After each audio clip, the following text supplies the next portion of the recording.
அனைவருக்கும் இனிய மாலை காலை வணக்கங்கள். குவிகம் நண்பர்கள் வந்திருக்கும் அனைவருக்கும் வணக்கம் கூறுகிறோம். இன்றைக்கு ஒரு மிக மிக வித்தியாசமான ஒரு நிகழ்வு, வழக்காடு மன்றம். இந்த வழக்காடு மன்றத்தை அஹ், குவிகம் ஏற்கனவே ஒரு முறை சந்தித்திருக்கிறது. பொன்னியின் செல்வன் ஆதித்த கரிகாலரை கொன்றது யார் என்று தெரிந்தும் கல்கி அவர்கள் அதை கூறவில்லை என்று கல்கி மீது குற்றம் சாட்டி ஒரு பெரிய ஒரு வழக்காடு மன்றத்தை 4 வருடங்களுக்கு முன்பு நடத்தினோம். பாம்பே கண்ணன் மற்றும் நிறைய காலச்சக்கரம் நரசிம்மா போன்ற நண்பர்கள் வந்திருந்தார்கள். இன்றைக்கு நாம் ஒரு ஜனரஞ்சகமான ஒரு தலைப்பை எடுத்துக்கொண்டிருக்கின்றோம்.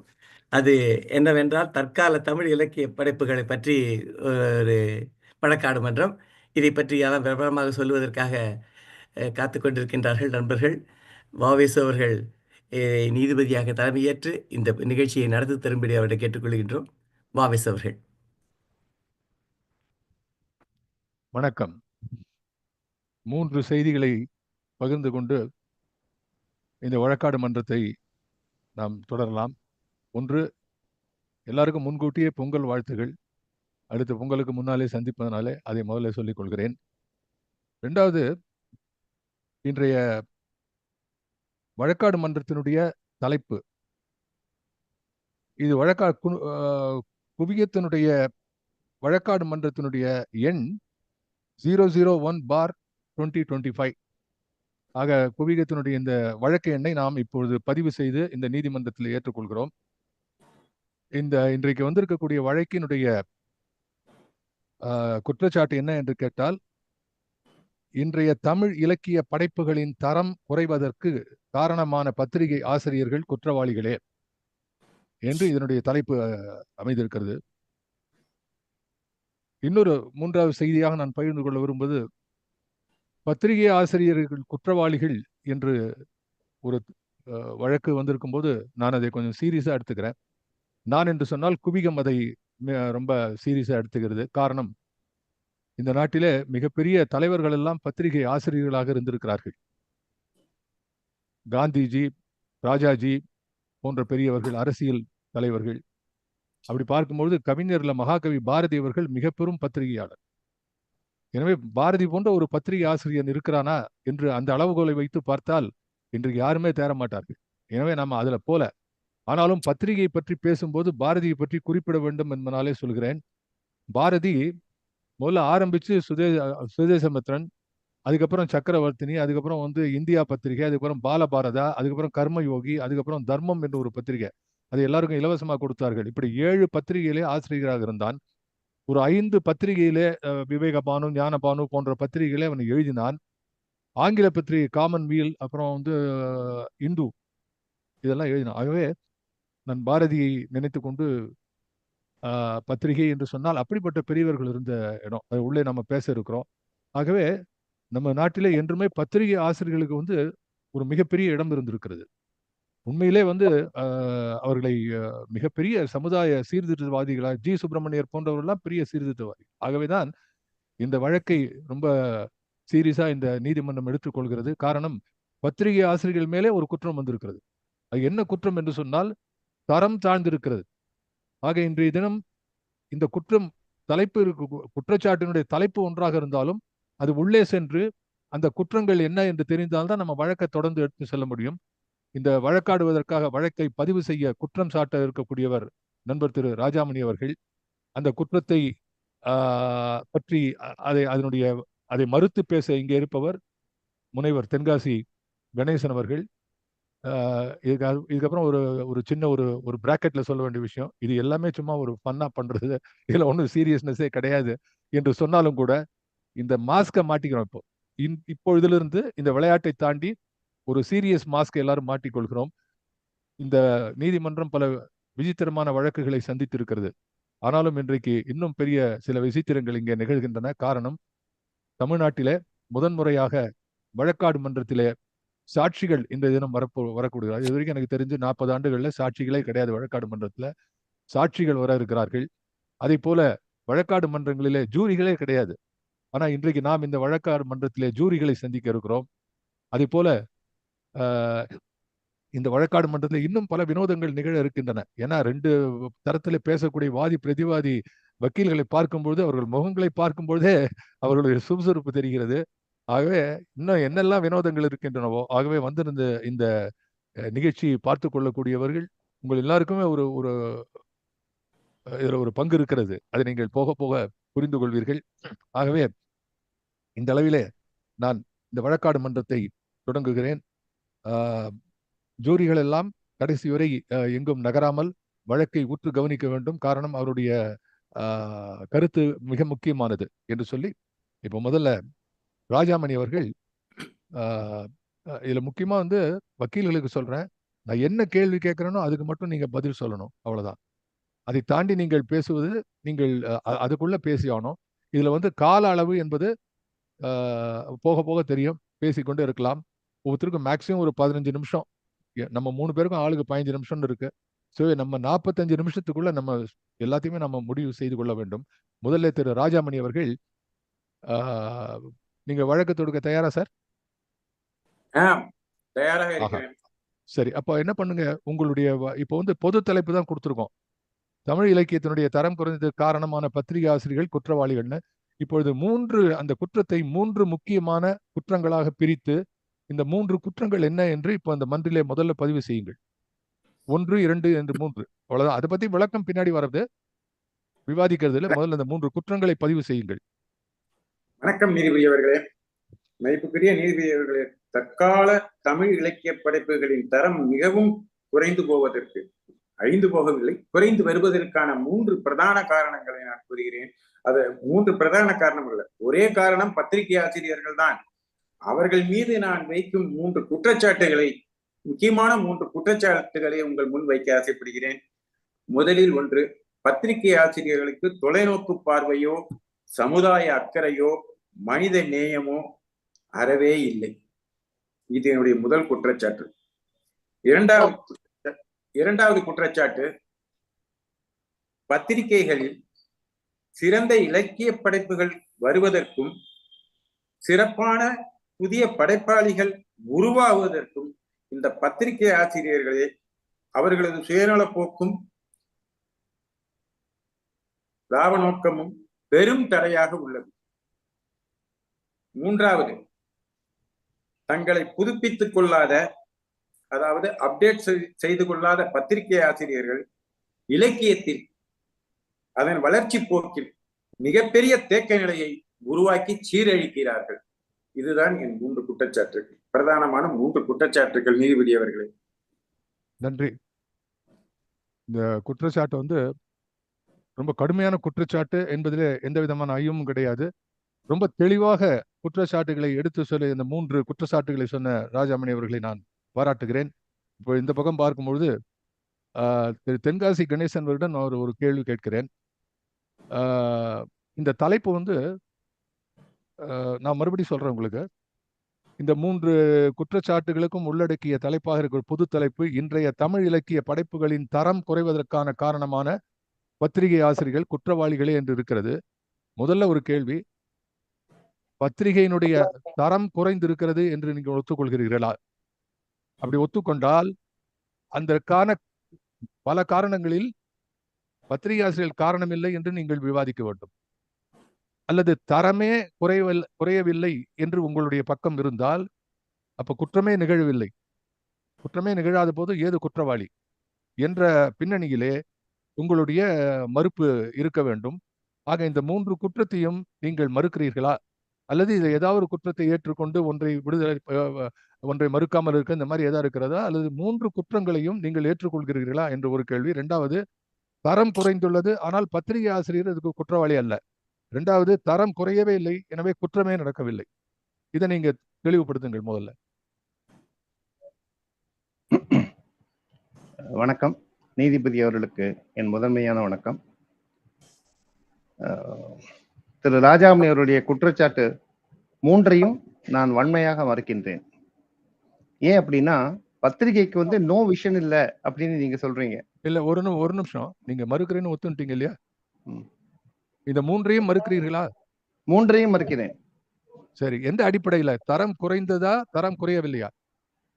தரம் என்பது கால மாற்றத்தை பொறுத்து, அடிப்படையிலே தரம் என்பது இருந்து விளக்கங்கள்லாம் பின்னாடி வரும். தரம் குறைந்து இருக்கிறதா இல்லையா, எந்த அடிப்படை? நிச்சயமாக தரம் குறையவில்லை. தரம் என்பது சரி, போய்கொண்டுதான் சரி, இருக்கிறது. சரி. ரைட். Okay, okay. ம். தரம் குறையவில்லை. ம். ஆகவே குற்றம் நடக்கவில்லை. ஆமா. நீங்க சொன்ன 3 குற்றங்களை நான் மறுக்கிறேன் என்று மிக தெளிவாக தென்காசி கணேசன் குறிப்பிட்டுள்ளார். இப்ப முதல்ல நம்ம கோதால இறங்க வேண்டியதுதான். இப்போ ராஜாமணி அவர்களே, உங்களுடைய முதல் குற்றச்சாட்டை விளக்கமாக கூறுங்கள். ஒரு 3 நிமிடங்களுக்குள் உங்கள் முதல் குற்றச்சாட்டை உள்ளுக்குள்ள என்ன பாயிண்ட் என்று கூறுங்கள். தென்காசி கணேசன் அவர்களே, இந்த முதல் குற்றச்சாட்டுல வரக்கூடிய ஒவ்வொரு பாயிண்ட்டையும் நீங்க நோட் பண்ணிட்டு அதுக்கு உங்களுடைய மறுப்பை தெரிவிக்கலாம். சரி, நீங்க ஆரம்பிங்க சார். வணக்கம் நிதியமைச்சர்களே. நம்ம தமிழ் சூழலில் பத்திரிகைகளுக்கென்று ஒரு சிறப்பான பாத்திர பங்கு இருந்திருக்கிறது. அது தோன்றிய காலத்தில் இருந்து அதற்கென்று ஒரு சமுதாய நோக்கம், அறம் மற்றும் மேன்மையான நோக்கங்களோட பத்திரிகை ஆசிரியர்கள் பத்திரிகையை நடத்தி வந்திருக்கிறார்கள். பல்வேறு இன்னல்களுக்கிடையே, வறுமைக்கிடையே எத்தனையோ சூழல், கடுமையான சவாலான சூழலில் நடத்தி இருக்கிறார்கள். ஒரு காலத்தில் பத்திரிகை படிப்பதே மிக பெருமையான கௌரவமான விஷயம். பத்திரிகை படித்தாயா படி என்று குழந்தைகள் எல்லாம் பெரியவர்கள் சொல்வார்கள். சரி, 3 நிமிடம் என்பதால் வேகமாக முடித்துக் கொள்கிறேன். இன்று இந்த பத்திரிகையை ஒரு பொழுதுபோக்கு சாதனமாக மாற்றிவிட்டார்கள். அன்றைய பத்திரிகைகளில் வந்த செய்திகள், இலக்கியங்கள் மொழித்திறனை வளர்த்தது. படிப்பவர்கள் பல்வேறு மனிதர்களும் தங்களது மொழிப்புலமையை, ஆங்கிலமாக இருந்தாலும் தமிழாக இருந்தாலும் சரி, தங்களுடைய மொழிப்புலை பத்திரிகை மூலமாகவே வளர்த்து கொண்டார்கள். பத்திரிகை ஆசிரியர்களோ அந்த பத்திரிகைக்கு கௌரவத்தையும் நன்மதிப்பையும், குட்வில் உருவாக்கி கொடுத்தார்கள். உதாரணத்துக்கு சொல்ல வேண்டும் என்றால் தினமணி சிவராமன் என்றாலே தினமணி சிவராமன் என்றுதான் சொல்வார்கள். இப்படி ஒவ்வொரு பத்திரிகையும் சொல்லலாம். பாரதி பத்திரிகை, பாரதியும் ஒரு பத்திரிகை ஆசிரியர் தான். இன்றைய காலகட்டத்தில் பத்திரிகை ஆசிரியர்கள் பத்திரிகைக்கு பெருமை சேர்ப்பதற்கு பதிலாக தனக்கு ஒரு அங்கீகாரத்தை தேடுகிறார்கள், லாபத்தை பிரதானமாக கருதுகிறார்கள், அதை ஒரு நுகர்வு பொருளாக மாற்றிவிட்டார்கள். சிறந்த படைப்பாளிகளின் படைப்பை போடுவதற்கு பதிலாக பிரபலங்களின் படைப்புகளையும் அல்லது தனக்கு தெரிந்தவர்கள் நண்பர்களின் படைப்புகளையும் பத்திரிகை வருவதற்கு இறுதி கட்ட நேரத்தில் பெற்று அதை படிக்காமலேயே பிரசுரித்து விடுகிறார்கள். அழகியல், மொழிநடை மற்றும் அதில் சொல்லப்படும் கருப்பொருள் எதை பற்றியுமே அக்கறை இல்லாமல் பத்திரிகையின் எண்ணிக்கை அல்லது லாபம், வணிக நோக்கம் இருக்கும் பத்திரிகைக்கு லாபம் நோக்கம், வணிகம் நோக்கம் இல்லை என்று சொல்லி நடத்தி கொண்டிருக்கும் பத்திரிகைகளின் தங்களுடைய பழையகால நினைவுகளை பதிவு செய்வதற்காக பத்திரிகையை நடத்தி கொண்டு அதில் ஒரு சமுதாய அக்கறையோ மேம்பாடோ எதுவுமே இல்லை. யூஸ் அண்ட் த்ரோ தான். இன்றைய பத்திரிகையை இன்று படித்துவிடு, தூக்கி எறிந்துவிடு. யாரும் தங்கள் பத்திரிகைகளை படி என்று தங்களுடைய குழந்தைகளை சொல்லுவதும் இல்லை. யாரும் பத்திரிகையை படிக்கவில்லை என்றால் கவலைப்படுவதும் இல்லை. ராஜாமணி, நிறைய விஷயங்கள் சொல்லியிருக்கிறீர்கள். ஏன்னா நம்ம தென்காசி கணேசன் அவர்களுக்கு மறுப்பதற்கு ஒரு வாய்ப்பு கொடுப்போம். ஏன்னா நிறைய இருக்கிறது. முக்கியமா பத்திரிகையினுடைய தரம் தாழ்ந்ததுக்கு உள்ளுக்குள்ள போய் ரொம்ப அருமையான குறிப்புகள்லாம் கொடுத்துருக்காரு. அதுல முக்கியம் வணிக நோக்கம் இருக்கிறது. இதுக்கு சுய லாபத்திற்காக செய்கிறார்கள். இதுல இருக்கக்கூடிய செய்திகள் தன்னை தாங்களே என்ன சொல்றது, பிரபலப்படுத்தி சொல்றோம். ஆக பல விஷயங்கள் நீங்கள் இதை குறிப்பு எடுத்துக்கொண்டா விட்ட தென்காசி கணேசன், நீங்கள் மறுக்க தயாராக இருக்கிறீங்களா? சரி, சொல்லுங்கள். உங்களுக்கு 3 நிமிஷம். முதல்ல 3 நிமிஷம். சரி, இது முதல் பாயிண்ட் ஒவ்வொரு பாயிண்ட்டுக்கு 3 நிமிஷம் உங்களுக்கு. அதை மறுத்து அடுத்த பாயிண்ட்டுக்கு போறோம். அதுக்கப்புறம் இப்ப முதல் பாயிண்ட் அவர் சொன்ன அந்த விளக்கத்தை மறுத்து பேசுங்கள். இல்ல, அவர் முதல் பாயிண்ட் சொன்னது என்னன்னா, பத்திரிகைகள் விஷன் இல்ல அப்படின்னு சொன்னார். முதல்ல விஷன் இல்ல அப்படின்னு சொன்னார். விஷன் இல்லாமலா இன்றைக்கும் பத்திரிகைகள் 50, 60, 40, 70 வந்த பத்திரிகைகள் இன்றைக்கும் தொடர்ந்து பத்திரிகைகள் இருக்கின்றது. எத்தனையோ பத்திரிகைகள் வந்து கொண்டிருக்கின்றன. அப்பவாது குறிப்பிட்ட பத்திரிகைகள் பெயர் தான் வந்தது. இன்னைக்கு தினசரி பத்திரிகை, வார பத்திரிகை, மாத பத்திரிகைன்னு வந்து கொண்டே இருக்கின்றன. அது ஒரு பக்கம்னா, டிஜிட்டல்ல எக்கச்சக்கமா பத்திரிகைகள் வருகிறது. இன்றைக்கு ஒண்ணுமல்ல, புத்தக கண்காட்சி போறோம், எவ்வளவு பத்திரிகைகள் புதுசா இருக்கின்றன, எவ்வளவு பத்திரிகைகள் வாங்குகிறார்கள். வாசிப்பவர்கள் இல்லை என்றால், அதே போல ஊக்குவிப்பீர் இல்லை என்றால், இதுக்கு பத்திரிகை ஆசிரியர்களை குற்றம் சொல்லி என்ன பிரயோஜனம்? யோசிச்சு பாருங்க.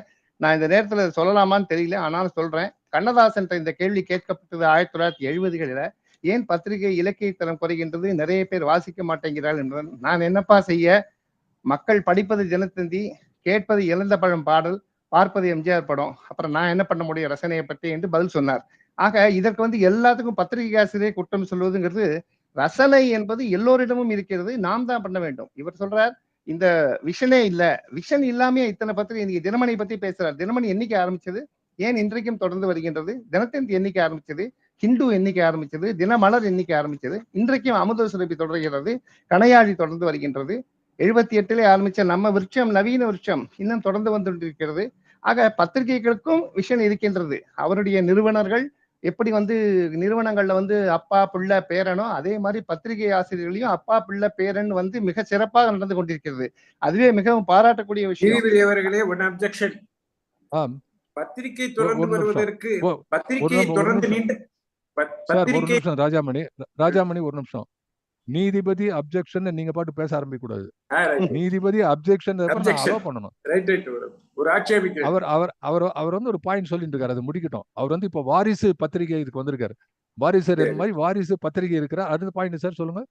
ஆமா, அதாவது எதுக்கு சொல்றேன்னா, அந்த பத்திரிகைகளுக்கு ஒரு கௌரவம் வந்திருக்கிறது. நிச்சயமா இந்த பத்திரிகைகள் ஆசிரியர்கள் வந்து குற்றவாளிகள் சரியான முறையில தரத்தோடு கொண்டு போகலைன்னா இந்த அளவிற்கு வாரிசு 3வது தலைமுறை 4வது தலைமுறை பத்திரிகை கொண்டு செல்லாது. நிறுவனங்கள் மாதிரி டிவிஎஸ் மாதிரி சிம்சன் மாதிரி ஒரு அடுத்தடுத்த வாரிசுகள் கொண்டு வந்திருக்கிறார்கள்.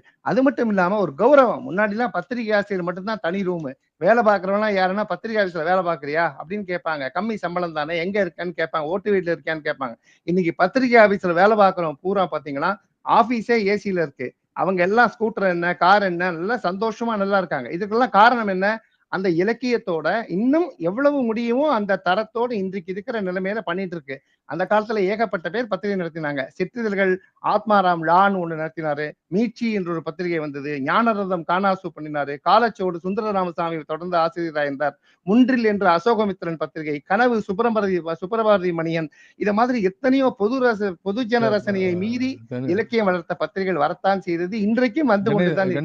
கணேசன் அவர்களே, பத்திரிகை பற்றிய பல செய்திகளை பகிர்ந்து கொள்வது ஒரு புறம் இருக்க, ராஜாமணி கேட்ட ஒரு கேள்வி என்னன்னா, வணிக நோக்கம் இருக்கிறது. அதை நீங்க சரியாக வணிக நோக்கம் இருக்கிறது. நீதிபதி அவர்களே, ஒரு நிமிஷம் நான் கேட்கிற கேள்வி புரிஞ்சுங்க முதல்ல. அதை சேர்த்து வணிக நோக்கம் இருக்கிறது என்பதை நீங்கள் மறுக்கவில்லை. இன்னும் அதுக்கான ஒரு மறுப்பை நீங்க தெரிவிக்க வேணும். 2வது, உங்களுடைய கட்சியில நீங்க சொன்ன குற்றச்சாட்டை மறுப்பு எப்படி இருக்குன்னா, ஒரு பத்திரிகை தொடர்ந்து வருகிறது என்று சொன்னாலே அதுக்கு தரம் இருக்கிறது என்று பொருள் என்ற அளவிலே நீங்கள் சொல்லுகிறீர்கள். அது எந்த அளவிலே உங்களால நியாயப்படுத்த முடியும் என்பதையும் கேட்க வேண்டும். இந்த 2 கேள்வி வந்து என்னுடைய தரப்பிலே உங்களுக்கு வைத்திருக்கேன். நீங்க மனதிலே வைத்துக் கொள்ளுங்கள். இதுக்கு யோசித்து பதில் சொல்லுங்கள். இப்போ ராஜாமணி, உங்களுடைய கேள்வி என்ன? இல்லை, அதுதான் நான் சொல்ல வந்தது. அதாவது வணிக நோக்கமும் பிரபலத்தன்மையும். ஓகே, சுருக்கமா சொல்லுங்க. அதேதான் சொன்னா நீங்களே எனக்கு பதிலாக கேள்வி கேட்டு விட்டீர்கள். நன்றி. ரைட், சுருக்கமா சொல்லுங்க. இப்ப சொல்லுங்க சார், ஆன்சர் சொல்லுங்க. வணிக நோக்கம் இருக்கிறதா? வணிக நோக்கம் சரி. எல்லாருமே பத்திரிகை நடத்தி பாரதியார் மாதிரி கஷ்டப்பட்டு இருக்கணும். அந்த காலத்துல வாழ்க்கையில கொஞ்சம் யோசிக்கணும். யாருக்குமே குடும்பம் என்று ஒன்று இருக்கிறது. அதை சார்ந்தவர்கள் இருக்கிறார்கள். வாங்கி படிக்க வேண்டும். அப்ப அது நடக்கும் பொழுது ஒரு விழுக்காடு தான் முக்கியம். ஒரு காலத்துல 50% இல்லாம 80% இலக்கிய தரமா இருந்திருக்கலாம். 20% கொஞ்சம் நகைச்சுவையோடு சேர்ந்திருக்கலாம். சில படங்கள் இருக்கலாம். இன்றைக்கு அந்த ஒரு 60-40 இருக்கலாம், 70-30 எல்லா பத்திரிகைகளையும் சொல்லவில்லை. இன்றைக்கும் தொடர்ந்து பத்திரிகைகள் இருக்கின்றன. வணிக நோக்கம் என்பது கலைப்படங்கள் எடுத்தால் யாரு பார்த்தாங்க? நெஞ்சில் ஒரு ஆலையும் ஓடிச்சு. நெஞ்சில் இருக்கும் வரையும் கலை கோவிலும் ஸ்ரீதருக்கு ஓடல. இல்ல நீங்க சார், நீங்க வந்து இதை மறுக்கல. அதாவது வணிக நோக்கம் இருப்பதை நீங்கள் மறுக்கல. ஆனா அதுக்கு காரணம் சொல்கிறீர்கள். கரெக்டா? ஆமா. அப்ப வணிக நோக்கம் இருக்கிறது என்பதை ஒத்துக்கொள்கிறீர்கள். ஒத்துக்கொள்கிறேன். அப்ப 80-20 இருந்து இப்போ 60-40 இருக்கு. இந்த மாதிரி தான் உங்களுடைய மறுப்பு இருக்கிறதை வழிய. இப்போ இன்னொரு விஷயம் சொல்றேன். ஒரு திருப்பூர் கிருஷ்ணன் அவர்கள் குறிப்பிட்டிருக்கிறார்கள். ஏகே செட்டியார் அவர் ஊர்ல கேட்கும் போது திருப்பூர் கிருஷ்ணன் ஏகே செட்டியாருக்கு எழுதியிருக்கிறார், கடிதம் எழுதியிருக்கிறார். எனக்கு குமரி மலர் வேண்டும் என்று கேட்டிருக்கிறார். அதுக்கு அவர் என்ன சொல்றார்? திருப்பூர்ல இருக்கீங்களா, உங்களுடைய தெருல வந்து 4ஆம் நம்பர் வீட்டுக்காரர் குமரி மலர் வாங்குகிறார், தயவு செய்து அவரிடம் போய் வாங்கி அவர் படித்த பிறகு அதை வாங்கி பார்த்து கொள்ளுங்கள் என்று தன்னுடைய பத்திரிகை பற்றியே எண்ணம் இல்லாமல் அது வளர்த்து அப்படிங்கிற எண்ணம் இல்லாமல இருந்திருக்கிறார்கள். அதோட கம்பேர் பண்ணினா இன்றைக்கு வணிக நோக்கு எந்த அளவு, வணிக நோக்கம் தவறு இல்ல, வணிக நோக்கம் தரத்திலே குறைவு ஏற்படுத்தியிருக்கிறது. அதுதான் முக்கியம். வணிக நோக்கம் தவறு என்று சொல்லல. நான் என்ன சொல்கிறேன் என்றால், தரத்திலே ஒரு சில குறைவுகள் இருந்தாலும் அதற்கு ஆசிரியர்களை பழிவாங்குவது என்பது நியாயமற்ற செயல் என்று நான் சொல்கின்றேன்.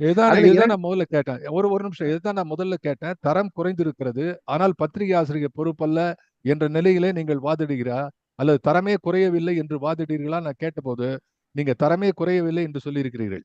அந்த நிலைப்பாட்டை இப்ப மாற்றிக்கொள்கிறீர்களா? நான் மாற்றிக்கொள்ளவில்லை, இன்றும் சொல்கிறேன். இது வந்து ஒரு கத்தி மேல் நடப்பது போல தரம் மட்டுமே என்று முக்கியமாக எங்கேயுமே நாம் பார்க்க முடியாது. தரம் எந்த அளவுக்கு அதிகமாக இருக்க வேண்டும் என்பதுதான் முக்கியம். அப்படி பார்க்கும் பொழுது அந்த காலத்திலும் சினிமா செய்திகள் பத்திரிகைகள் வரத்தான் செய்தன. அப்பையும் வந்து இந்த பத்திரிகை வர வர இப்படி ஆகி போயிட்டு இருக்கேன்னு சொல்லியிருக்காங்க 70கள் 80கள்லையும். ஆனால் இன்றைக்கு 2 பேர் காரணம். நான் என்ன சொல்கிறேன் என்றால், தரம் நிச்சயமாக இலக்கிய அளவுக்கு இருக்க வேண்டும் என்றால் வாசிப்பு, இந்த ரசனை, இந்த தலைமுறை ரசனை இதெல்லாம் இருக்க வேண்டும். வணிக வசனம் ஒரே ஒரு விஷயம் ஆம். வணிக நோக்கு இல்லாமல் யாரும் நடத்த முடியாது. யாரு ஸ்பான்சர் பண்ணுவாங்க, அவங்களுக்கு குடும்பம் ஓகே எங்க, ஓகே பத்திரிக்கை முதல்ல சரி அட்டப்படத்தோடு வரணுமானா பணம் வேணும். சரி அதற்காக நான் ஓகே கவர்ச்சியை ஓகே போட வேண்டும், இலக்கியம் சரி இல்லாமல் போகும் என்று சொல்லவில்லை. இல்ல நீங்க நீங்க வந்து அது நீங்க உங்க தரப்புல இருக்கக்கூடிய விஷயம் மட்டும் சொல்லுங்கள். இப்போ முதல் பாயிண்ட்டை நம்ம பேசி முடிச்சோம். அதாவது வணிக நோக்கு பற்றி பேசணும், சுய லாபத்தை பற்றி பேசணும், தங்களை தாங்களே பிரபலப்படுத்திக் கொள்கிறார்கள் என்பதற்கான அதுக்கு நான் பதில் உங்களுடைய மறுப்பு என்ன? தங்களை தாங்களே பிரதிபலி யாரும் வந்து பண்ணிக்கல. இன்னும் உதாரணத்துக்கு சொல்றேன். குமுதம் ஆசிரியர் எஸ்ஏபி கடைசி வரை அவர் போட்டோ கூட வெளியிடல. அவர் செத்து போனதுக்கு அப்புறம் ஒரு போட்டோ வந்தது. ஏன்னு கேட்டா, நான் ஒரு ட்ரெயின்லயோ பஸ்லயோ போய் நான் யாருன்னே தெரியாம குமுதம் எப்படி இருக்கு என்பதை பார்ப்பதற்கு போனேன் என்றார். அதே போல நிறைய பேர் இருந்தார்கள். தங்களை தாங்களே படைப்பாளி. இன்னொரு படைப்பாளி எடுத்துதான் போட்டாங்க. ஜெயகாந்தனை பற்றி ஆனந்த விடன்ல போட்டாங்க. எஸ் வாசன் அவரை பத்தி போட்டுக்கல, பாலசுப்ரமணியன் அவரை பத்தி போட்டுக்கல. அதே மாதிரி நன்றி கல்கியுடைய பத்திரிகையை பத்தி இன்னொருத்தர் விமர்சனம் செய்தார்கள். எதற்காக படைப்பாளிகளை போடுகிறார்கள் என்றால், அவர்களைத்தான் பெருமைப்படுத்தி பாக்கி பேரை மட்டன் தட்டணுங்கிறதுக்காக அல்ல. ஒரு சார் நன்றி நன்றி நல்ல சார். ஒரு சாதனை உங்களுடைய செய்த ஒரு படை தென்காசி கணேசன் உங்களுடைய பாயிண்ட் குறிப்பு எடுத்துக்கொள்ளப்பட்டது. சார் ராஜாமணி சார் அவர் ரொம்ப தெளிவாக ஒரு விஷயம் சொல்லியிருக்காரு. ஒண்ணு வந்து வணிக நோக்கம் இல்லாமல் நடத்தவே முடியாது. நீங்க என்ன வெறும் வெறும் கையை வச்சுன்னு ஒன்றும் பண்ண முடியாது, முழம் போட முடியாது. ரொம்ப முக்கியமான செய்தி அது. ரெண்டாவது வந்து பத்திரிகை ஆசிரியர் ஒரு அருமையான குறிப்பு. குமுதம் ரொம்ப அருமையான உதாரணம். நன்றி தென்காசி கணேசன். குமுதம் ஆசிரியர் வந்து எனக்கு நான் நேரில் சந்தித்து இருக்கிறேன். அது உண்மையான வார்த்தை. கடைசி வரைக்கும் அவர் யாருன்னே தெரியாது. இப்படி இருந்தவர்களாம் இருந்திருக்கிறார்கள். அது ஒரு பாயிண்ட். ரெண்டாவது வந்து நீங்க சொன்ன பாயிண்ட் வந்து இந்த தொலைநோக்கு பார்வை கிடையாது அப்படிங்கிறது ஒரு பக்கம் இருக்க, இந்த அட்டப்படத்தை பத்தி சொன்னார் அவர். அட்டப்படத்தெல்லாம் போடுறதுக்கு வந்து ரொம்ப செலவாகுது, அது ஒரு இது இருக்குன்னு. ஸோ இதை பற்றிய செய்திகள் எல்லாம் ஓரளவு நாம டிஸ்கஸ் பண்றோம். இப்போ ரெண்டாவது பாயிண்ட் என்ன? உங்களுடைய ரெண்டாவது குற்றச்சாட்டு ரெண்டாவது பகுதி என்ன? இரண்டாவது குற்றச்சாட்டு, சிறந்த படைப்புகள் வருவதற்கும் சிறந்த படைப்பாளிகள் உருவாவதற்கும் தடையாக இருப்பது பத்திரிகை ஆசிரியர்களே. இது விளக்கமா சொல்லுங்க. பத்திரிகை ஆசிரியர்கள் வந்து படைப்பை பார்ப்பதில்லை, படைப்பாளிகளை தான் பார்க்கிறார்கள். எப்பொழுது வணிக நோக்கமும் லாப நோக்கமும் வந்து விட்டதோ அப்பொழுது அவர்கள் வந்து சிறந்த படைப்புகளை போடுவதற்கு பதிலாக உணர்ச்சிகரமான உணர்ச்சியை தூண்டக்கூடிய படைப்புகள், அதாவது நுகர்வு சுவையை அளிக்கக்கூடிய படைப்புகளையே பிரதானப்படுத்துகிறார்கள். தற்கால இலக்கியம் நீங்க உடனே பழசு, நான் இந்திய குற்றச்சாட்டுக்கு அவர் சொன்னது கூட எனக்கு ஒரு மறுப்பு இருக்காது, இப்போது நான் சொல்லவில்லை, இருந்தாலும் சொல்லுங்க. அது இல்ல, அவர் நீங்களே ஒரு நிமிடம் கொடுத்திருக்கிற தலைப்பு தற்கால இலக்கியம். ஆனால் அவர்கள் மேற்கோள் காட்டிய எல்லா ஆசிரியர்களுமே தற்கால ஆசிரியர்களா என்பதை நீங்கள் கொஞ்சம் கவனத்தில் கொள்ளுங்கள். கணேசன் அவர்களே, இதை நீங்க இதை நோட் பண்ணிக்கணும். நீதிமன்றம் இதை ஏற்றுக்கொள்கிறது. தற்கால ஆசிரியர்களே நீங்க இன்னும் உங்களுக்கு நேரம் இருக்கிறது, தற்காலத்திலிருந்து நீங்க குறிப்பிடலாம். சார் ராஜாமணி சார் இல்லை என்று ஒதுக்கி விட முடியாது. தென்காசி அவர்களுக்கு இன்னும் நேரம் இருக்கிறது. எஸ்ஏபி மாதிரி ஒருவரை தற்காலத்தை அவர் குறிப்பிட்ட நீதிமன்றம் நிச்சயமா ஏற்றுக்கொள்ளும், அவர் சார்பிலே ஏற்றுக்கொள்ளும். சார் மேல அதே மாதிரி படைப்பாளிகள் பிரபலமானவர்களின் படைப்புகளை வந்து அவர்கள் என்ன படைப்பா இருந்தாலும் படைப்பு போடுறது, படைப்பை போடும் பொழுது பழைய கால இலக்கியம் என்பதே ஒரு, அதுவும் தமிழ் இலக்கியத்துக்கு ஒரு தொன்மம் உண்டு, அதோட ஒரு தொடர்ச்சியும் உண்டு. அது தொல்காப்பிய காலத்தில் இருந்த இலக்கணமோ கட்டோட அந்த அமைப்புகளோ உரைநடை வந்த பிறகு இல்லை, அது மாறிக்கொண்டே வருகிறது. இந்த மாற்றத்தை உருவாக்கி கொண்டு புதிய சமூக சூழலுக்கேற்ப புதிய நல்ல படைப்புகளையும் பல பழைய தேவையற்ற விஷயங்களை விமர்சிக்கும் புதிய படைப்புகள் எவ்வளவோ எழுத்தாளர்கள் உருவாக்கி கொண்டு வந்தார்கள். ஆனால் தற்காலத்தில் பழைய நிலையிலேயே தங்களை உட்கார்த்தி வைத்துக் கொண்டு பழைய படைப்பாளிகளை போல எழுதுவது, அதாவது இதுல நான் ஒண்ணு சொல்ல விரும்புறேன். இப்போ ஒரு சிலர் புதிய உத்தியை பயன்படுத்தி பேர், இப்ப அவர் நான் எந்த ஆசிரியர் பேரையும் சொல்ல நான் முதலில் தயங்கினேன். இப்போது அவர் சொன்னதனால் நானும் சொல்லுகிறேன்.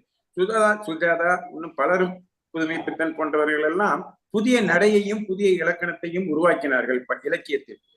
ஆனால் கடவுளே ஒரு அவதாரம் எடுத்த பிறகு இன்னொரு அவதாரம் எடுக்கும், அதே அவதாரத்தை மீண்டும் எடுப்பதில்லை. நரசிம்ம அவதாரம்னா ஒரு நரசிம்ம அவதாரம் தான், கிருஷ்ண அவதாரம்னா ஒரு கிருஷ்ண அவதாரம் தான். ஆனால் இங்க இருப்பவர்கள் அந்த மாதிரி புதிய உத்தியையும் புதிய ராஜாமணி ஒரு நிமிஷம். ராமாவதாரம் கிருஷ்ணாவதாரம் மறுபடியும் வரலங்கிறது ஒரு அருமையான செய்தி, அது தெரிஞ்சிருக்கு. ஆனா நீங்க திடீர்னு நரசிம்ம அவதாரம் மாறிட்டீங்க. என்னன்னா நீங்க படைப்பாளி பக்கம் போயிட்டீங்க. நீங்க பத்திரிகை ஆசிரியர் தான் குறை சொல்லுமே ஒழிய படைப்பாளிகள் வந்து புதுமை பித்தனையோ இல்ல இல்ல புத்தகா பார்த்து காப்பி இல்ல அடிச்சு அதுக்கு நான் இல்ல படைப்பாளி போல அதுக்கு சொல்ல வரேன். அந்த மாதிரியான விற்கும் பொருளையே நீங்களும் அதே மாதிரி தயாரித்து கொடுங்கள் என்று பத்திரிகை ஆசிரியர் கேட்டுங்க சார்.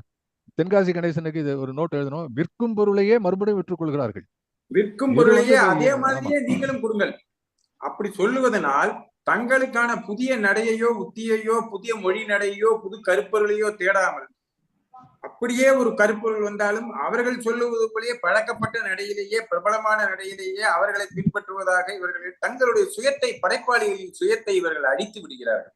சார் ஒரு நிமிஷம் ராஜாமணி ஒரு நிமிஷம், நேரம் இல்லைனால தொகுத்து சொல்றேன். நீங்க சொன்ன விஷயம் தென்காசிக்கு போய் சேர்றது எப்படின்னா, அதாவது வந்து பத்திரிகைகள் நல்ல படைப்பாளிகளை பிரபலமாக்கவில்லை, பிரபலமானவர்களையே போட்டுக்கொண்டு அதாவது பிரபலமானவர்களுடைய முதுகிலே பயணம் செய்கிறார்கள். இவர்கள் புதியதாக ஒரு புதிய படைப்பாளியை உருவாக்கவில்லை என்பது உங்கள் குற்றச்சாட்டு. இதான் இரண்டாவது குற்றச்சாட்டு. அது மிகப்பெரிய உதாரணமே சொல்லுகிறேன். ஒரு நல்ல ஒரு புதிய படைப்பாளியின் படைப்பை காட்டிலும் ஒரு பிரபலமானவரின் மளிகை சாமான் பட்டியலும் சலவை துணி பட்டியலையும் கூட இலக்கியமாக பத்திரிகைகள் வெளியிடும். அது எவ்வளவு ஒரு கொடுமையான விஷயம்.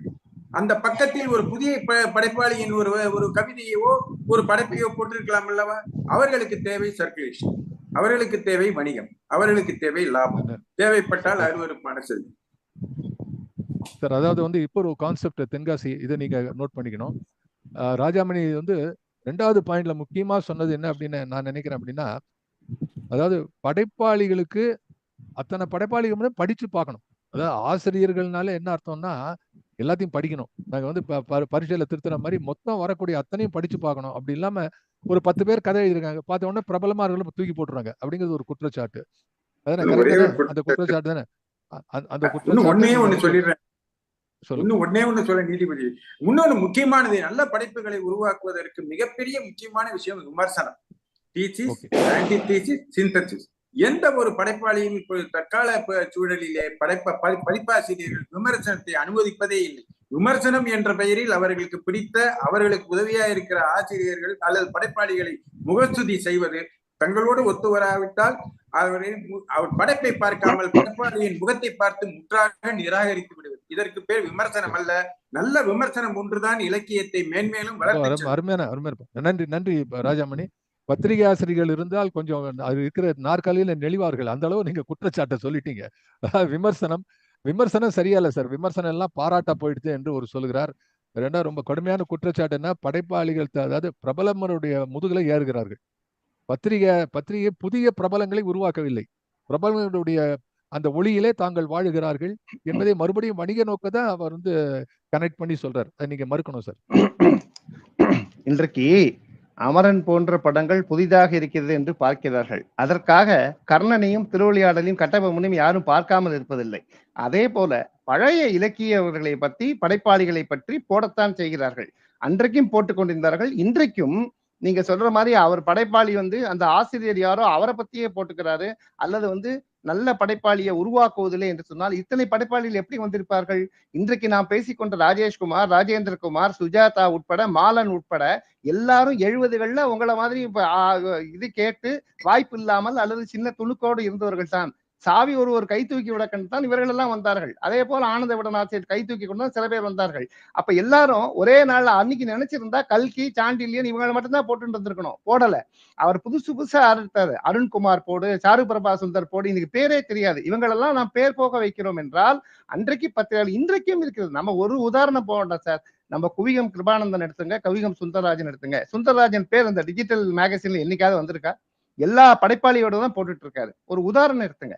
அதே மாதிரி எத்தனையோ பத்திரிகைகள் இன்னும் நடந்திருக்கின்றன. ஆக இன்றைக்கும் அமுதசுரபி ஆசிரியர் அவருடைய ஆசிரியர் என்ற முறையில அவருடைய ஒரு கட்டுரை தான் இருக்குமே தவிர, தலையங்கம் இருக்குமே தவிர, பதில்கள் இந்த ரெண்டை தவிர புதுசா படைப்பாளிகள் இளைஞர்கள் புதுதாக இருந்தாலும் உருவாக்கி கொண்டு வருகிறார். அதே போக கலைமகளை எடுத்துக்கொள்ளலாம், தினமணி எடுத்துக்கொள்ளுங்க. வைத்தியநாதனுடைய கட்டுரை எதுவுமே கிடையாது, தலையங்கமான இருக்கலாம். பாக்கி புதுசா 2ஆம் பக்கம் 5ஆம் பக்கம் எந்த கட்டுரை பார்த்தாலும்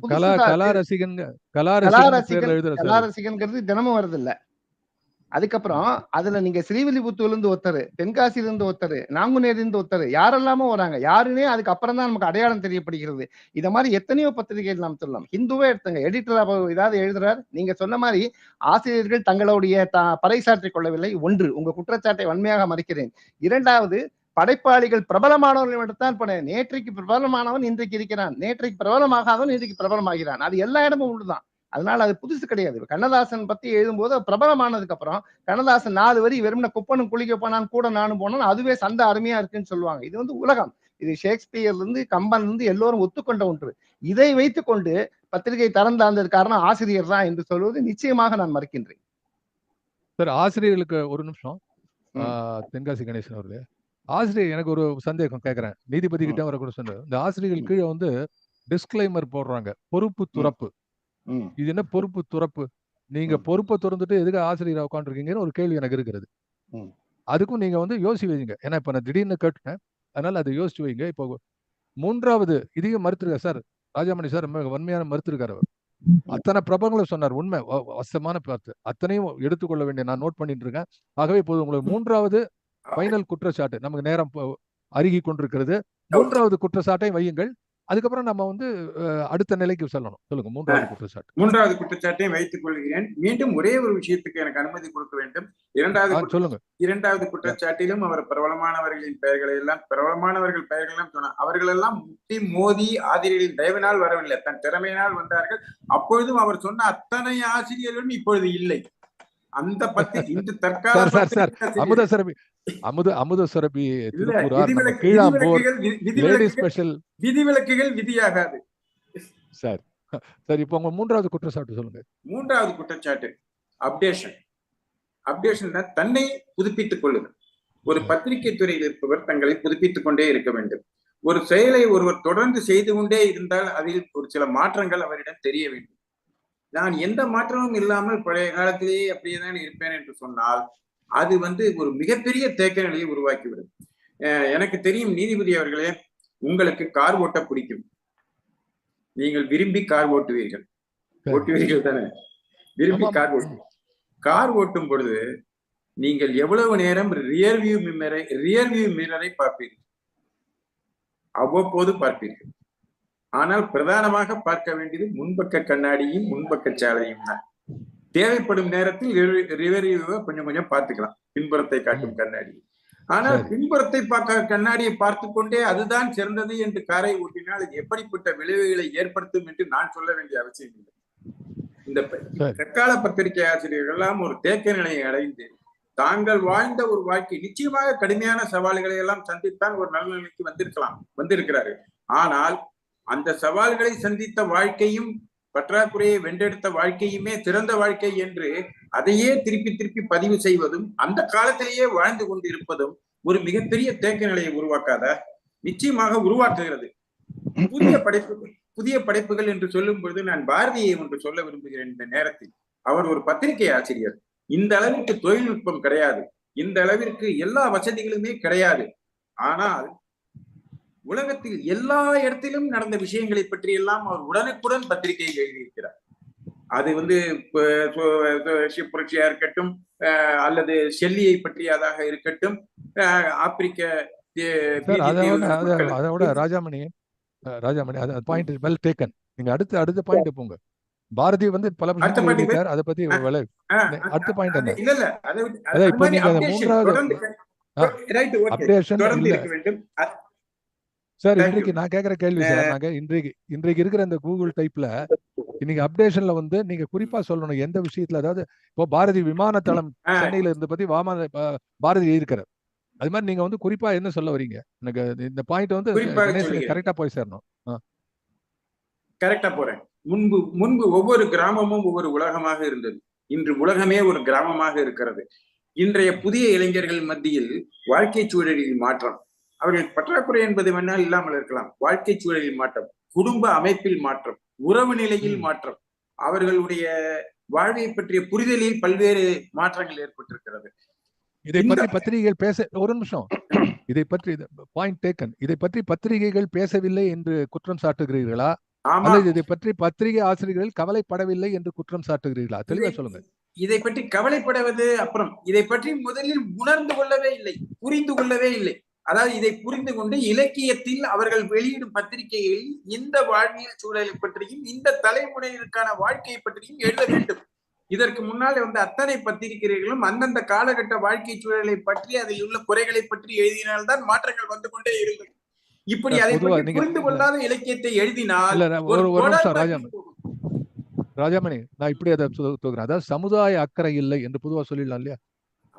சமுதாய அக்கறை இல்லை, அதாவது தங்களை பத்தி சுற்றி அப்டேஷன்னா you are not talking about technology, அதை பத்தி மட்டும் இல்ல, சமுதாய அக்கறை பொதுவாக இல்லை என்று நீங்கள் குறிப்பிடுகிறீர்கள். நாங்க ஏற்கனவே அவர்கிட்ட கேட்ட கேள்வி இந்த பொறுப்பு துறப்புக்கு வாட் இஸ் இஸ் ஆன்சர் அப்படிங்கிறது நம்ம கேட்டிருக்கோம். ஆகவே இந்த ரெண்டுமே அவருடைய கைகளை நிரப்பி இருக்கிறது. ஆகவே அவருக்கு நம்ம இப்போ நேரம் கொடுத்து சொல்லலாம். நீங்க மறுப்பை தெரிவிங்கள் தென்காசி.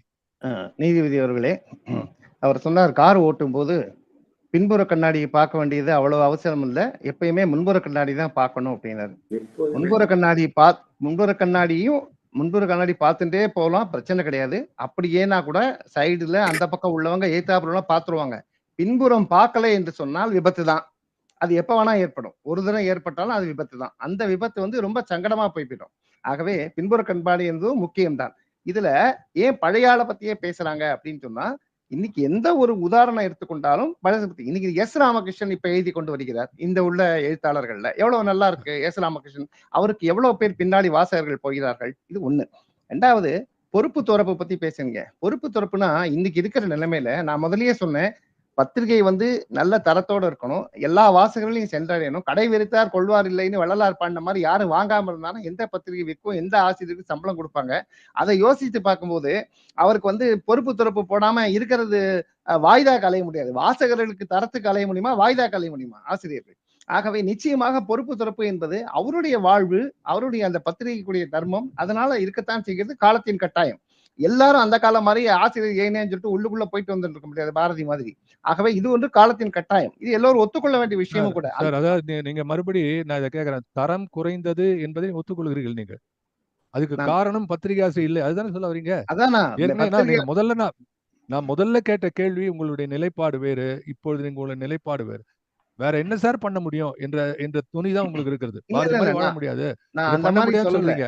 நான் என்ன சொல்றேன், அது எந்த விதத்திலும் உங்களுடைய தரப்பை அது பலவீனப்படுத்தாது. ஆனால் உங்கள் நிலைப்பாட்டை நீங்கள் தெளிவுபடுத்த வேண்டும். என்னுடைய நிலைப்பாடு ரொம்ப முக்கியம். எங்கேயுமே குணம் நாடி குற்றம் நாடிதான் 100% எதிர்பார்க்க முடியாது. அதனால சொல்ல வேண்டாம் சார், நீங்க தென்காசி நீங்க காரணம் சொல்ல வேண்டாம், ஜூரர்களுக்காக நான் சொல்கிறேன். உங்களுடைய நிலைப்பாடு ஆமாம் தரம் குறைந்து விட்டது, ஆமாம் தரம் குறையல, நீங்கள் அதாவது குற்றவாளிகள் என்று சொல்லக்கூடிய அளவுக்கு தரம் குறையவில்லை, அதைத்தான் நான் சொல்கிறேன். அது வேற விஷயம், அதுதான் உங்களுடைய அது, நீங்க அதை பத்தி ஆர்கியூ பண்ணலாம். ஆனால் தரம் குறைந்து விட்டது என்பதை ஒத்துக்கொள்கிறீர்களா என்பதுதான் கேள்வி. நான் என்ன சொல்கிறேன் என்று கேட்டால், தரம் குறைந்து விட்டது என்பது எல்லா பத்திரிகைகள் அப்படி சொல்ல போனோம் தெரிஞ்சா, நான் மெதுவாக சொல்றேன், இன்னைக்கும் கனையாழியும் அமுத சுரபியும் கலைமகளும் வந்து கொண்டுதான் இருக்கிறது, தினமணி வந்து கொண்டுதான் இருக்கிறது, தரம் குறையவில்லை. நான் எப்படி உங்களை போல ஒட்டுமொத்தமாக தரம் குறைந்து விட்டது எப்படி நான் சொல்ல முடியும்? ஒருவர் இருந்தாலும் உண்மையான ஒருவர் இருக்கிறார் என்றால் ஒருவர் இன்னும் இருந்து கொண்டிருக்கிறார், உண்மை இருக்கிறது தான் சொல்ல வேண்டும். 99 விழுக்காடு உண்மை சொல்லாமல் இருக்கலாம், இன்னொரு உண்மை இருக்கும்போது நான் இருக்கிறத சொல்வேன் சார். அதாவது நீங்க வந்து பத்திரிகை ஆசிரியர்கள் குற்றவாளிகள் இல்லை என்று ஆர்கியூ பண்றது உங்களுக்கு தரப்பு. ஆனா ஒரு குற்றமே நிகழவில்லை என்ற அளவுக்கு அதை நீங்கள் மறுக்கிறீர்களா என்பது என்னுடைய கேள்வி. அப்படிதான் மறுக்கிறேன் என்று சொன்னால் நான் ஏற்றுக்கொள்கிறேன், அதை நான் பதிவு செய்து கொள்கிறேன். இப்போ ஒரு நிமிஷம், வைக்கோப்போர்ல வைர ஊசி இருக்கிறதா என்பது ஒன்று, ரெண்டாவது பால்ல தண்ணி கலந்திருக்கா தண்ணியில பால் கலந்திருக்கா என்பது ஒன்று. இன்றைய தினம் நீங்க கூகுள்ல போய் பார்த்தா தமிழகத்துல எத்தனை ஜேர்னல் வருகிறதுன்னு கேட்டால் several thousand என்று எழுதியிருக்கிறார்கள். 1, 2, 100, 1000 அல்ல, several thousand. இந்த several thousandல வந்து விரல் விட்டு எண்ணக்கூடிய பத்திரிகைகள் நன்றாக இருக்கிறதா என்பதா அல்லது பேச்சு அல்ல. பொதுவாக இருக்கக்கூடிய பத்திரிகை ஆசிரியர்கள் இருக்கக்கூடிய குறைகளை நீங்கள் சொன்னீர்கள். இந்த பக்கம் ராஜாமணி சொன்னார், அதைக்கு நீங்கள் மறுப்பு தெரிவித்திருக்கிறீர்கள், அதைத்தான் நான் ஏற்றுக்கொண்டிருக்கிறேன். ஆனா என்னுடைய கேள்வி, பொதுவாகவே தரம் குறைந்திருக்கிறது, ஆனால் அது காலப்போக்கில் குறைந்திருக்கிறது, ஆனால் பத்திரிகை ஆசிரியர்கள் பொறுப்பல்ல என்ற நிலைப்பாடை நீங்கள் எடுப்பீர்களா என்று கேட்கிறேன். பத்திரிகை ஆசிரியர்கள் மட்டுமே பொறுப்பல்ல, அவர்களை குற்றவாளிகள் என்று சொல்வதை நான் நிச்சயமாக மறுக்கின்றேன். அடுத்த கேள்வி சொல்லுங்க. அடுத்த ஒரு கேள்வி கேட்டிருந்தாரு, அப்டேட் பண்ணிக்கல அப்படின்னு சொன்னாரு. அப்டேட் பண்ணிக்கலன்னு தெரிஞ்சா இன்னைக்கு வந்து எவ்வளவு விதமான வித்தியாசமான இதழ்கள் வருது. ஒரு காலத்துல இதழ்கள்னா இந்த சைஸ்ல தான் வரும்னு இருந்தது, இன்னைக்கு வந்து அப்பவே பாக்கெட் நாவல் வந்து குட்டி குட்டியா வந்தது, டிஜிட்டல் வந்தது, டிஜிட்டல்ல ஒண்ணு இல்லாம வீடியோவும் சேர்ந்து வருது பத்திரிகை. அப்ப ஒரு நிமிஷம் தென்காசி கணேசன் அதையும் பத்தி நான் பேசிட்டேன். It is not about technology updating. ராஜாமணியுடைய குற்றச்சாட்டு டெக்னாலஜி பத்தி இல்ல, சமுதாய அக்கறையை பற்றி அந்த காலத்துல இருந்தவங்க எல்லாத்த பத்தியும் பார்த்தார்கள். ஆகவே இதை பற்றி நம்ம பேசிட்டோம். இப்ப நேரம் குறைவா இருக்கிறது. இன்னும் நம்ம 7 காலுக்கு இந்த முதல் சுற்று முடிக்கணும். அதனால இன்னும் வந்து 2 பக்கம் ஒவ்வொரு சாட்சிகளை புதுவிதமாக ஒரு பின்னணி இருப்பதனால ஒவ்வொரு சாட்சிக்கும் நம்ம வந்து நேரம் கொடுக்கணும். ஆகவே வந்து முதல்ல வந்து நான் கூப்பிடுறத வந்து சொல்லுங்க ராஜாமணி. இல்ல, உங்க சாட்சியை கூப்பிடுறீங்களா? கடைசியில ஒரு நிமிஷம் உண்டா சம்மப் மாதிரி? அது பாத்துக்கலாம். இப்ப அதை வந்து இது பண்ணலாம். ஏற்கனவே டைம் ஆயிட்டு இருக்கு. சாட்சிகளை கூப்பிடலாம். ராஜாமணி, உங்களுடைய சாட்சியை கூப்பிடுங்கள். என் தரப்புக்கு ஆதரவா பேசக்கூடிய சாட்சியா? ஆமா, பின்ன அதான் இல்ல, நான் அவரை குறுக்கு விசாரணை பண்ணுமான்னு பார்த்தேன். உங்க சாட்சி தான். வணக்கம் நீதிபதி அவர்களே. வணக்கம் நீதிபதி அவர்களே. சொல்லுங்க சார். உங்களுக்கு நீங்க சொல்ல வேண்டியது 1 நிமிஷம். உங்களை எதிர் குறுக்கு கேள்வி கேட்கறது தென்காசி கணேசனுக்கு 1 நிமிஷம் கொடுக்க போறோம். சாட்சியை கிராஸ் எக்ஸாமினேஷன் பண்ணலாம்.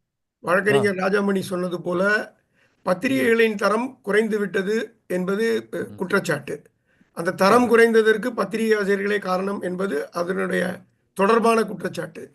பத்திரிகைகளின் தரம் குறையவில்லை என்று எப்படி சொல்வது? முன்பு போல இலக்கிய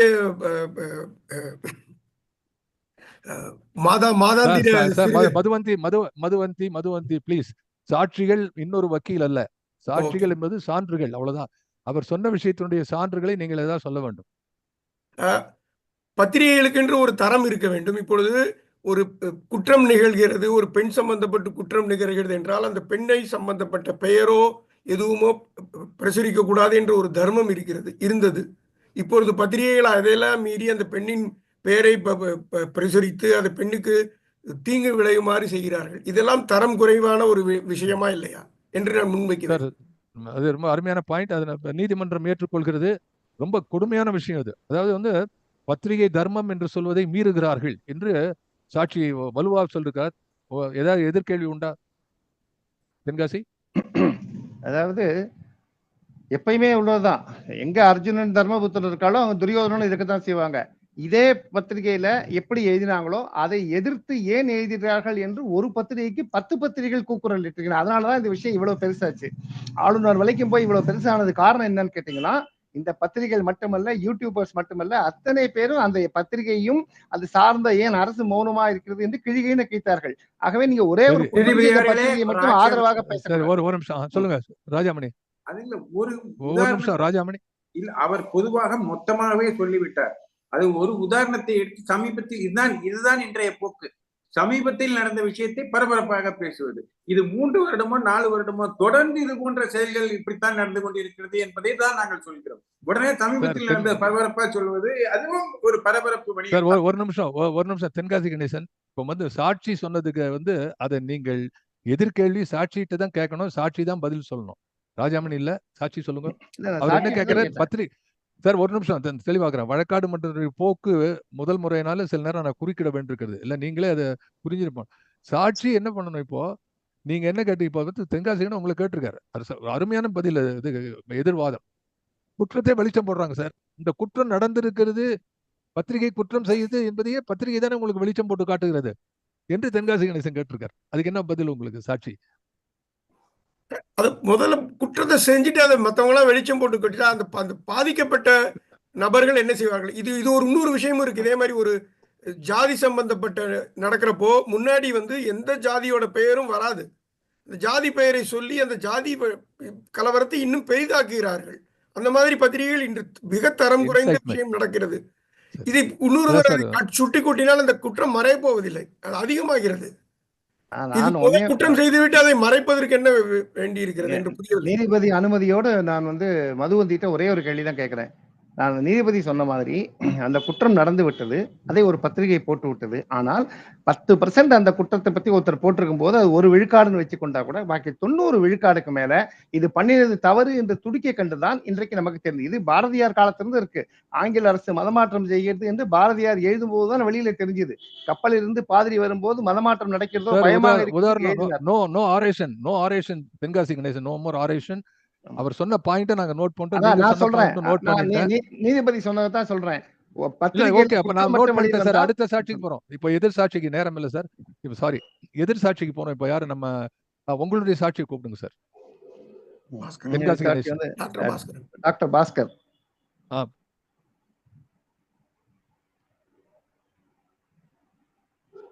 டாக்டர் பாஸ்கர். சார் 3 வணக்கம் வாட்டி நீதிபதி கூப்பிட்டா தான் அவர்களே. வருவோம் சார். வணக்கம் நீதிபதி அவர்களே. 3 தடவை கூப்பிடணும். சரி. பத்திரிகை ஆசிரியர் குற்றவாளிகளே இருக்கிறது நோ விஷன் என்பதை நான் ஒத்துக்கொள்ள முடியாது. விஷன் இல்லாவிடில் இவ்வளவு பத்திரிகைகள் புதிய புதிய பத்திரிகைகள் வந்திருக்கவே முடியாது. இப்போ நீங்கள் பார்க்கின்ற புத்தம் புதிய பத்திரிகைகள் அனைத்துமே விஷன் எதிர்காலத்தை பற்றிய பார்வை இருப்பதனாலே வந்திருக்கின்றன. அவைகள் இன்னும் எதிர்நோக்கு பார்க்க கொண்டு இருக்கின்றன. அதனால எடிட்டர்ஸ் விஷன் இல்லைங்கிறத ஒத்துக்க முடியாது. நிச்சயமா இப்போ வந்திருக்க புதிய பத்திரிகை புதிய விஷன் அவர்கள் எதிர்காலத்தை பற்றி தொலைநோக்கு பார்வையோடு தான் வந்திருக்கின்றன. இரண்டாவது, படைப்பாளிக்கு முக்கியத்துவம் கொடுக்கிறார்கள், படைப்புக்கு முக்கியத்துவம் கொடுக்கவில்லை என்பதை நான் ஒத்துக்கொள்ள முடியாது. இப்போது நிறைய புதிய படைப்பாளிகளின் படைப்புகள் நம்ம குறுக்கிட்டே பார்த்தீங்கன்னா பழைய படைப்பாளிகளோட படைப்புகள்லாம் வரதில்லை. நிறைய புதிய படைப்பாளிகள் வந்து கொண்டுதான் இருக்கிறார்கள். அது நிச்சயமாக ஒரு ஆசிரியருடைய கவனிப்பு அவருடைய தேர்வில் தான் வருகின்றன. அதனால புதிய படைப்புகள் வரவில்லை என்பது ஆணித்தனமாக நான் மறுக்கிறேன். நிறைய புதிய படைப்புகள் வந்திருக்கிறார்கள். அதற்கு முக்கிய காரணம் அந்த பத்திரிகையின் ஆசிரியர் தான்.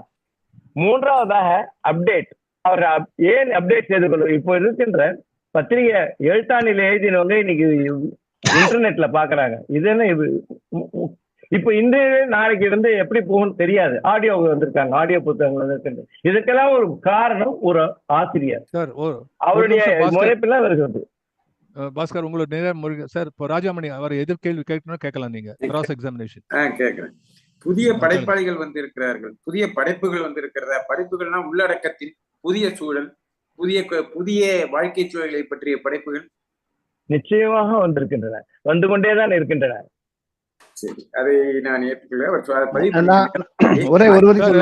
ஒரு நிமிஷம் Rajamani 1 minute. Bhaskar sir 1 minute. அவர் ஏற்றுக்கொள்ளவில்லை என்று சொன்னால் நீங்கள் அதுக்கு ஏதாவது சான்று கொடுக்க விரும்புகிறீர்களா? நான் கொடுக்கலாமா? அவர் ஏற்றுக்கொள்ளுங்கிற ஏதாவது அதுக்கு வந்து ப்ரூஃப். டி ஜானகிராமன் எழுதிய காலத்திற்கும் இப்பொழுது சுனில் கிருஷ்ணன் அவர் எழுதுகின்ற காலத்திற்கும் வித்தியாசம் இருக்கிறது. அந்த படைப்புகளை பார்க்கும்போது சுனில் கிருஷ்ணன் போன்ற புதிய படைப்புகள் வருகின்றன. எந்த ஆசிரியரின் ஒப்புதல் இன்றி அவை வருகின்றன சொல்லுங்கள். நிச்சயமா நம்முடைய கண்ணிலே படவில்லை என்பதுதான் நான் ஒத்துப்போம். நாம் புதிய படைப்புகளை பார்ப்பதில்லை. அது வந்து ஆசிரியரோட குற்றம் கிடையாது.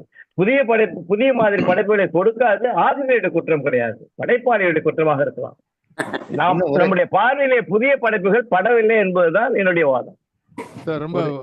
ஆசிரியர் குற்றவாளி அல்ல. நன்றி பாஸ்கர் அவர்களே. ரொம்ப தெளிவா ஒரு கருத்தை பதிவு செய்து இதுவரைக்கும் வழக்காடு மன்றத்தில் இல்லாத ஒரு புதிய கருத்தை டாக்டர் பாஸ்கர் அவர்கள் கொடுத்திருக்கிறார்கள். நல்லதெல்லாம் நடந்திருக்கியா, ஆனா நீங்க பார்க்கல, உங்கள் கண்களுக்கு தப்பி இருக்கிறது என்று அவர் சொல்லியிருக்கிறார். அதுக்காக ஒரு உதாரணம் சொல்லியிருக்கிறார். சுனில் கிருஷ்ணன் வரைக்கும் வந்திருக்காரு, தீஜால இருந்து ஆரம்பித்து. ஆகவே இந்த சாட்சியும் முடிந்து விட்டது. இப்போ கரெக்டா நம்ம ஒரு 5 நிமிஷம் எக்ஸீட் பண்றோம் ஆக்சுவலா நம்ம கொடுத்த நேரத்துல. ஆகவே ஒரு சாட்சி ஒவ்வொருத்தருக்கு பார்த்தாச்சு. இனி அடுத்து நம்ம வந்து ஜூரர்களுக்கு கிட்டத்தட்ட 10 நிமிஷம் கொடுக்கணும். ஆமா ரைட் சுந்தரராஜன்? 10 நிமிஷம் தானே ஜூரர்களுக்கு? ஓகே, 10 நிமிஷம் கொடுக்குறோம். ஜூரர்களுக்கு கேட்ட இப்ப வந்து எல்லாரும் சைலண்ட் ஆயிடும், இன்க்ளூடிங் மைசெல்ஃப். நான் திருப்பி வரேன் உங்ககிட்ட. கடைசியில ஆளுக்கு ஒரு நிமிஷம். அது இப்போ சொல்லக்கூடாது, என்ன பண்ண போறாங்கிறது இப்போ சொல்ல முடியாது.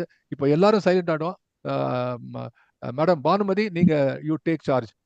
நீங்க 10 நிமிஷம் நீங்க உங்க ஜூரர்கள் பேசுவதை நாங்க கேட்டுக்கொண்டிருப்போம். யாரும் தடை சொல்ல போறது இல்ல. ஒரே ஒரு விஷயத்தை மட்டும் நான் தெளிவுபடுத்துறேன். எங்களுக்குள்ள ஒரு அக்ரிமெண்ட் என்னன்னாக்க ஆல்பபெட்டிக்கல் ஆர்டர்ல பேசுவோம். ஒருத்தர் பேசுறச்சே ஒருத்தர் குறுக்கிடக்கூடாதுங்கிறதுனால முதல்ல நீங்க எங்கிட்ட சொல்லவே வேண்டாம். Time is yours, please go head. Bhanumathi Venkateswaran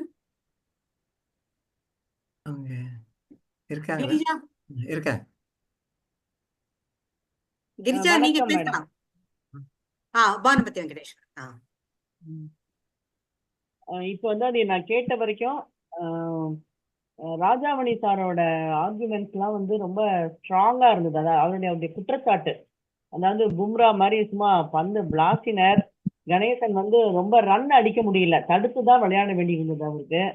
அவர் ஆனா சிறப்பா தடுத்து விளையாடினார். சில சமயம் நன்னாவும் நல்ல ஸ்கோரும் பண்ணினார். அதாவது அவருடைய பதில் வந்து விமர்சனங்கள் வந்து சரியா இல்லை அப்படின்னு ராஜாமணி சார் சொன்னதுக்கு அவர் கணேசன் சொன்ன பதில் வந்து ரொம்ப சிறப்பா இருந்தது.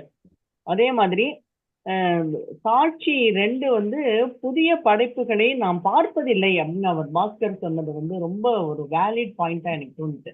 ஏன்னா நிறைய பேர் நல்லா எழுதிட்டு தான் இருக்காங்க, நம்ம பார்க்கல அப்படிங்கிறது ஒரு முக்கியமான ஒரு பாயிண்ட் இது.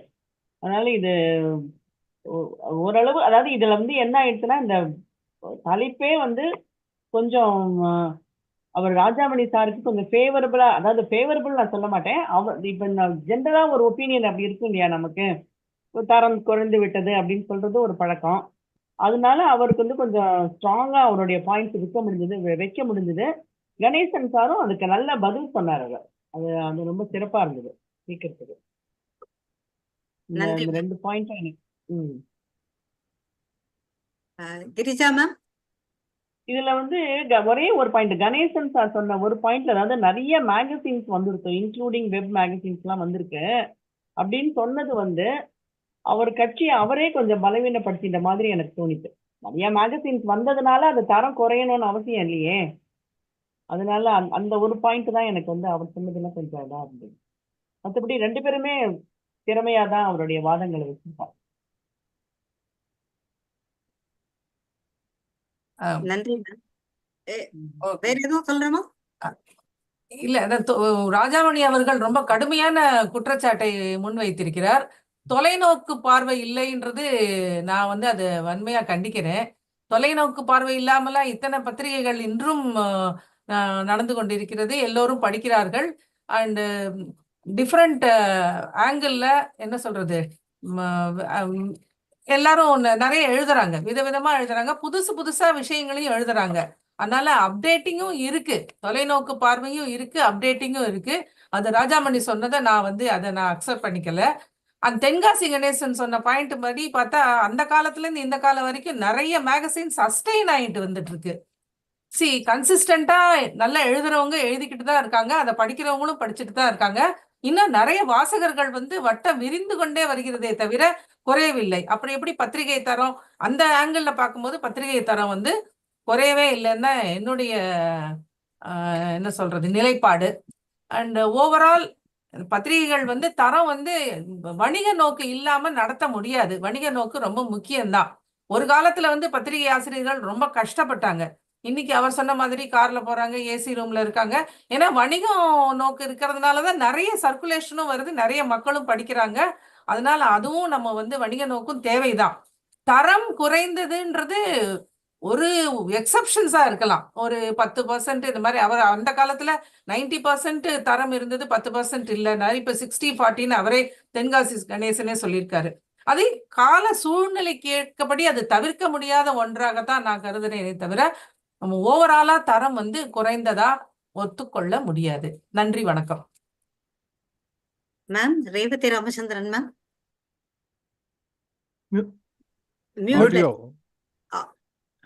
Audio unmute.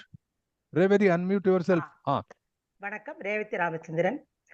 விஷ்ணு பெருமாள்கிட்ட வந்து அவதாரத்திலே ரொம்ப கஷ்டமான அவதாரம் எதுன்னு கேட்டா அவர் வந்து நரசிம்ம அவதாரம்னு சொன்னாராம். ஏன்னா எப்ப அவர் வந்து எந்த இடத்த காட்டுவான்னு தெரியாதுன்னு அந்த மாதிரி இருக்கு. இவ 2 பேர் வாதத்தையும் கேட்டதுக்கு அப்புறம் எதுக்கு தரம் குறைஞ்சிருக்கா அவர் ராஜாமணி சொன்ன மாதிரி இல்ல குறையலன்னு சொல்றதான்னு இருக்கு. ஆனா என்னுடைய வேலை வந்து பத்திரிகை தரம் குறைந்திருக்கிறதா, அதற்கு பத்திரிகை ஆசிரியர் பொறுப்பா, இதுதான் நம்ம சொல்ல வேண்டியது. பொறுப்பா இல்லையான்னு. பத்திரிகை தரம் குறைஞ்சிருக்கு ஆனா அவ பொறுப்பு இல்லைன்னு இந்த சாலமன் பப்பியா மாதிரி ஆனா அவனெல்லாம் சொல்லக்கூடாது. என்னோட இது என்னன்னா, நான் கடைசியா நான் ஒண்ணே எடுத்துக்கிறேன். அந்த புதிய படைப்புகள்லாம் வர்றது அதை நம்ம பாக்குறது இல்ல, அதற்கு ஆசிரியர் குற்றவாளிகள் இல்லைன்னு சொல்றாரு இல்லையா, அந்த பாயிண்ட நான் எடுத்துட்டு இந்த தரம் குறைந்தாலும் கற்றாலும் அதற்கு ஆசிரியர் பொறுப்பு இல்லை என்பது என்னுடைய அனுமானம். நன்றி, வணக்கம். மேடம் ஒரே ஒரு பாயிண்ட் நான் சொல்லலாமா? அவர் ராஜாமணி சொன்ன பாயிண்ட்ல, அவர் சொன்னதுல ஒரு முக்கியமான பாயிண்ட் எனக்கு என்ன பிடிச்சதுன்னா, இப்போ வந்து நிறைய மேகசின்ஸ் வந்திருக்கு, இல்லைன்னு சொல்ல முடியாது. ஆனா இப்ப இருக்கிற மேகசின்ஸ் எல்லாம் யூஸ் அண்ட் த்ரோ மாதிரி ஆயிடுது. முன்னெல்லாம் நம்ம வந்து பைண்ட் பண்ணி வச்சுட்டு இருப்போம், மேகசின்ஸ் எல்லாம் எடுப்போம், தொடர்கதை எல்லாம் சேர்த்து வைப்போம். இப்போ அந்த மாதிரி எல்லாம் யாரும் பண்றதா தெரியல. மேபி அதாவது இப்ப படிச்சுட்டு அப்படியே தூக்கி போடுறான், அந்த மாதிரி யூஸ் அண்ட் த்ரோ ஆயிடுச்சுன்னு சொன்னார். அது ஒரு நல்ல பாயிண்ட். அதுக்கு வந்து அவர் கணேசன் சார் வந்து பதில் சொல்லல இந்த பாயிண்ட். மேடம் நன்றி. உங்களுக்கு இன்னும் 2 நிமிஷம் இருக்கு பானுமதி. Okay okay okay. எங்களுடைய ஒப்பீனியன்ஸ் படி பார்க்கும்போது இலக்கியம்ங்கிறது என்னங்கிறதே ஒரு கேள்வியா கேட்டிருக்கணுமோன்னு தோன்றது. இலக்கியம்ங்கிறது ஆசிரியரோட வாசகன் எழுதினால் அது இலக்கியம். ஒரு படைப்பை படிக்கும் போது வாசகனும் ஆசிரியரோடு எழுதினாலேதான் அது இலக்கியம். அப்படிப்பட்ட இலக்கியம் இப்பொழுது நடைபெறுகிறதா? இப்பொழுது வருகிறதா? பரபரப்பு, உற்சாகம், அழகியல், அதை எல்லாத்தையும் தாண்டி ஆழ் மனதை தொடக்கூடிய விஷயங்கள் இருக்கின்றனவா? இந்த கேள்விதான் பத்திரிகை ஆசிரியர்கள் பொறுப்பா இல்லையா என்பதற்கு பதில் சொல்ல முடியும். பத்திரிகை ஆசிரியர்களுக்கு பொறுப்பு துறப்பு என்று ஒன்று வந்துவிட்டால் அதன் கீழே அவர்கள் தப்பித்துக் கொள்வதற்கு நிறைய லூப் ஹோல்ஸ் இருக்கு, வழிமுறைகள் இருக்கு. சோ பத்திரிகை ஆசிரியர்களுக்கு முக்கியமாக சமுதாய நோக்கம், அற சிந்தனை, பத்திரிகை தர்மம், புதுமையை தேடும் மனோபாவம் அது நிச்சயமா தேவை. புதுமை என்பது டெக்னாலஜிக்கல் இன்னோவேஷன் இல்லை, புது சூழ்நிலைகளை அறிமுகப்படுத்தும் கதைக்களன் மட்டும் இல்லை. புதுமை என்பது உங்கள் தொன்மத்தை உங்களுடன் இணைக்க வேண்டிய ஒரு பழமையிலிருந்து எழுந்து வர வேண்டும். அதுதான் புதுமை. புதுமை என்பது எங்கிருந்தோ வானத்திலிருந்து வராது, ஆனால் ஆழ்மன தொன்மத்திலிருந்து கிளம்பி வந்தால்தான் அது புதுமை. அதுதான் அப்டேஷன். அதுதான் இப்பொழுது தேவையாக இருக்கிறது. எழுத்து தன்னைத்தானே எழுதி கொண்டு சென்றால் அது சிறந்த இலக்கியமாகவே ஆகும். படைப்பாளனை மீறி அந்த எழுத்து வர வேண்டும். இந்த விதத்தில் பார்க்கும்போது என்னுடைய தனிப்பட்ட ஒப்பீனியன், இன்றைய ஆர்குமெண்ட்ஸ் அண்ட் சாட்சிகள் இதை அடிப்படையாக வைத்து ராஜாமணி சார் சொன்ன குற்றச்சாட்டுகள் நிச்சயமாக கவனிக்கத்தக்கவை. அதற்கு பதில், சாட்சி எல்லாம் அருமையாக இருந்தாலும் ராஜாமணி சார் சொன்ன குற்றச்சாட்டுகளுக்கு நிச்சயமாக வேலிடிட்டி இருக்கிறது என்று நான் நினைக்கிறேன். நன்றி.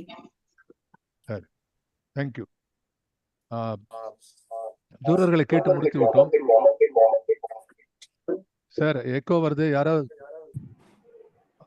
All people please, Bhanumathi, Venkateswaran mic off பண்ணுங்க சார். எக்கோ வருது sir. Sundararajan, see that all people are right. முதல்ல வந்து வழக்காடு மன்ற நீதிபதியினுடைய தரப்பிலிருந்து ஜூரர்களுக்கு ஒரு மிகப்பெரிய நன்றி. ரொம்ப ரொம்ப அருமை. அதாவது வந்து நீங்க, ஆனா கடைசியில ஒண்ணுதான் எனக்கு என்னன்னா, பானுமதி அவர்கள் தலைவரா ஜூரியும் போட்டிருந்தோம். அவர் கடைசியில பேசும்போது என்னை பொறுத்தவரையும் பேசிட்டாங்க, என்னுடைய கருத்துப்படி என்று சொன்னார்கள். அதை மட்டும் அவர்கள் கொஞ்சம் மாற்றிக்கணும். ஏன்னா புதுசா இருக்கிறதுனால இதெல்லாம் கொஞ்சம் அடுத்த முறை பண்ணும்போது நான் அழகா வரும். எங்களுடைய குழுவினுடைய தீர்ப்பு இது. அது மாதிரி ஜூரர்கள் வந்து கடைசியில சொல்ல வேண்டிய என்னன்னா, கில்ட்டி ஆர் நாட் கில்ட்டி, அதுதான் ஃபைனலா தே ஹேவ் டு சே, காரணத்தை சொல்லிட்டு. ஸோ அவர்கள் என்ன சொல்லியிருக்கிறார்கள், மழுப்பி இருக்கிறார்கள். அதாவது வந்து ஜூரருக்கு வந்து அவர் குற்றம் இருக்கிறது சொல்லலாம். ஆகவே ஜூரருக்கு வந்து இன்னும் கொஞ்சம் ஒரு துணிச்சல் இருக்கணும். அதாவது ஜூரர் சிஸ்டம் இப்போ வந்து கடைசியா வந்து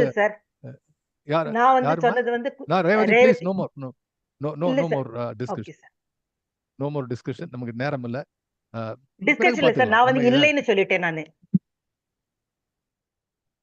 சரிம்மா, நான் புரிஞ்சுட்டேன் உங்களுக்குள்ள. அதாவது நீங்க அவ என்ன சொல்லியிருக்கணும் ஜூரர்களுக்கு ஒருனா, அவருடைய கருத்து அருமை. அதாவது பானுமதியுடைய கருத்து எப்பவுமே ரொம்ப ஒரு எபவ் ஸ்டாண்டர்ட் இருக்கும். ரொம்ப அருமையா சொன்னாங்க. புதுமை என்பது பழமையிலிருந்து வரக்கூடியதான் புதுமை சொன்னாங்க. அவங்க என்ன சொல்லிருக்கணும், நாங்க 4 ஜூரர்கள், எங்கள 3 பேர் ஒத்துனாங்க, 2 பேர் ஒத்துக்கல, கடைசியில இது இருக்கு, ஆகையினால இது என்னன்னு சொல்லணும். பரவாயில்ல, நீங்க எல்லாருமே கேட்டுட்டீங்க, ஒரு ஒரு ஒரு இதுக்கு வேண்டி சொன்னேன், அவ்வளவுதான். ரைட். இப்போ வந்து நம்ம சொல்லக்கூடிய மெயின் விஷயம் வந்து, நான் வந்து ஒரு தீர்ப்பு கொடுத்தானோ. இப்போ இந்த தீர்ப்பு கொடுப்பதற்கு முன் நான் ஏற்கனவே ப்ராமிஸ் பண்ண மாதிரி ஒரே ஒரு நிமிஷம், ஏன்னா ராஜாமணி அண்ட் தென்காசி கணேசன் இவகிட்ட நான் ரிக்வெஸ்ட் பண்றது, நீங்க உங்களுடைய கருத்தை, ஏற்கனவே ராஜாமணி சொன்ன மறுப்பை நீங்க மறுபடி ஏதாவது சொல்லணும்னா சொல்லணும். அது மாதிரி இவர் குற்றச்சாட்டை மறுபடி வலியுறுத்தணும். ஜூரர்களை பற்றி நீங்க கவலைப்படாதீங்க. ஜூரர்களை பத்தி நீங்க வந்து விமர்சனம் பண்ணக்கூடாது. ஃபர்கெட் ஜூரர்ஸ். உங்களுடைய தரப்புல ஏதாவது சொல்லணும்னு இருந்தா இது வரைக்கும் சொன்னதை மறுபடி சொல்லாதீங்க. சொல்லாத விஷயம் ஏதாவது இருந்தால் சொல்லக்கூடிய ஒரு வாய்ப்பு உங்களுக்கு ஒரே ஒரு நிமிஷம், அவ்வளவுதான். நமக்கு நேரம் இல்லை. இதுவே நான் சுந்தரராஜன் கிட்ட ஒரு வாய்ப்பு கேட்டு கொஞ்சம் நேரத்தை எக்ஸ்டெண்ட் பண்ணதுக்கு விரும்பி கேட்டுக்கிறேன். சொல்லுங்க. 1 மினிட் ராஜாமணி, 1 மினிட். வணக்கம். எதிர்கால நல்ல இலக்கியத்திற்கு அஸ்திவாரமான குழந்தைகள் தான் புதிய படைப்பாளிகள். அந்த குழந்தை இலக்கியத்தை இந்த பத்திரிகை ஆசிரியர்கள் கொன்றே போட்டு விட்டார்கள். இரண்டாவது, நிச்சயமாக எந்த அளவுக்கு குற்றவாளி என்பதை காட்டிலும் அவர்கள் குற்றவாளி என்பதை நீதிபதி ஒற்றுக்கொள்வார்கள். இந்திய கலாச்சார மரபுப்படி பாவ மன்னிப்பு என்பது கிடையாது. தர்மரே ஒரு சின்ன தவறு செய்த போது அதற்கான தண்டனை அனுபவித்தார். இதை நீதிபதிக்கும் இது நன்றாக தெரியும். எனவே கடுமையான தண்டனையை கொடுத்து வருந்தி உணர்ந்து திருந்தி இலக்கியத்தை மேம்படுத்தும் வகையில் ஆசிரியர்கள் மாற உதவி பெற வேண்டும் என்ற விருப்பத்தை தெரிவித்துக் கொள்கிறேன். வணக்கம். அதாவது நீதிமன்றத்துல பொதுவா கை தட்டக்கூடாது. ஆனா இது நம்ம ஒரு ஃபன் நீதிமன்றமா இருக்கிறதுனால ராஜாமணிக்கு ஒரு பெரிய பாராட்டு கொடுத்து யூ டிசர்வ் யுவர் பிளாக் அங்கி, உங்களுடைய கருப்பு அங்கிக்கு நீங்கள் நியாயப்படுத்தீர்கள். சரி, இப்ப தென்காசி அவர் சும்மாவா? சொல்லுங்க சார் உங்க ஃபைனல் ஸ்டேட்மெண்ட். என்னுடைய ஃபைனல் ஸ்டேட்மெண்ட் இவங்க சொன்ன 2 கேள்விக்கு தான் பதில். நிறைய பத்திரிகைகள் வந்திருக்கிறது, ஆனா பண்ணலன்னு சொல்லிட்டு இப்ப ஜூரி கூட சொன்னாங்க. நிறைய பத்திரிகைகள் இன்றைக்கும் தரமோடு நிறைய வந்திருக்கின்றன. அமெரிக்காவிலிருந்து வந்த தென்றல் என்ற பத்திரிகை சுந்தரராஜன் சொன்னார், அதை பார்த்தீங்கன்னா இன்னைக்கும் பயன் பண்ணி வச்சுக்கலாம். நான் அதோடைய இதெல்லாம் பயன் பண்ணி வச்சிருக்கேன். அத்தனை வரை அவ்வளவு அருமையான அதை மாதிரி இன்னும் வந்து கொண்டுதான் இருக்கிறது. இதே போல நிறைய சொல்லலாம். நம்ம கலைமகள்லாம் ஏற்கனவே சொல்லியிருக்கேன். இது ஒண்ணு. 2வது, அந்த காலத்து புதுமையும் பழமையும் நம்ம சேர்த்துக்கணும். பழமை இருந்தா புதுமைங்கிறான். முன்னை பழம்பொருட்கும் முன்னை பழம்பொருள்னு மாணிக்கவாசகர் பாடின மாதிரி பழமையில் தான் புதுமை அமைகின்றது. இன்றைக்கு இந்த இவ்வளவு பத்திரிகை வந்ததுக்கு அப்புறம் நமக்கு டிஜிட்டல்லாம் வந்ததுக்கு அப்புறம் விதுர நீதி, அர்த்தசாஸ்திரம், அதெல்லாம் திருக்குறள், கம்பராமாயணம், பாரதியோட புதிய ஆத்திசூடி, கீதை எல்லாத்தையுமே வெறும்னா என்ன பண்ணணும்னு நினைச்சா பக்தி இலக்கியமா பார்த்துட்டு இருந்தோம். அதுல நிர்வாகம் எப்படி இருக்கிறது, வாழ்வியல் முறை எப்படி இருக்கிறது, இதெல்லாம் இந்த தலைமுறைக்கு மிக அழகாக அவர்கள் மாற்றி எடுத்து கொண்டு வருகிறார்கள். பழமையை கொஞ்சம் கூட இது பண்ணாமல், ஸ்பாயில் பண்ணாமல் புதுமையாக அதை கொண்டு வருகிறார்கள். இதெல்லாம் எவ்வளவு பெரிய சிறப்பு யோசிச்சு பாருங்க.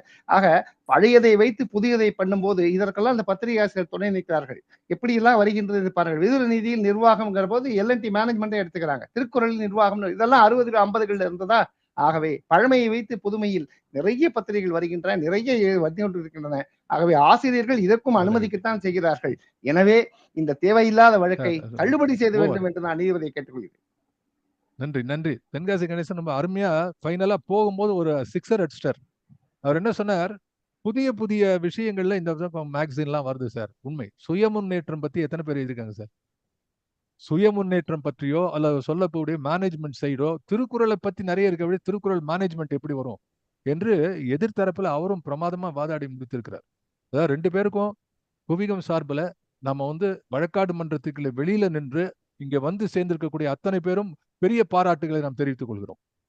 அவர் பணிகளை மிக சிறப்பாக செய்திருக்கிறார்கள். நான் வழக்காடு மன்றத்துல சில விஜயத்திரங்கள் இருக்கும்னு ஒரு கைடன்ஸ், நம்ம இப்படி பண்ணுங்க அப்படி பண்ணுங்கன்னு சொல்றதுல புதுசு இது ஒண்ணு.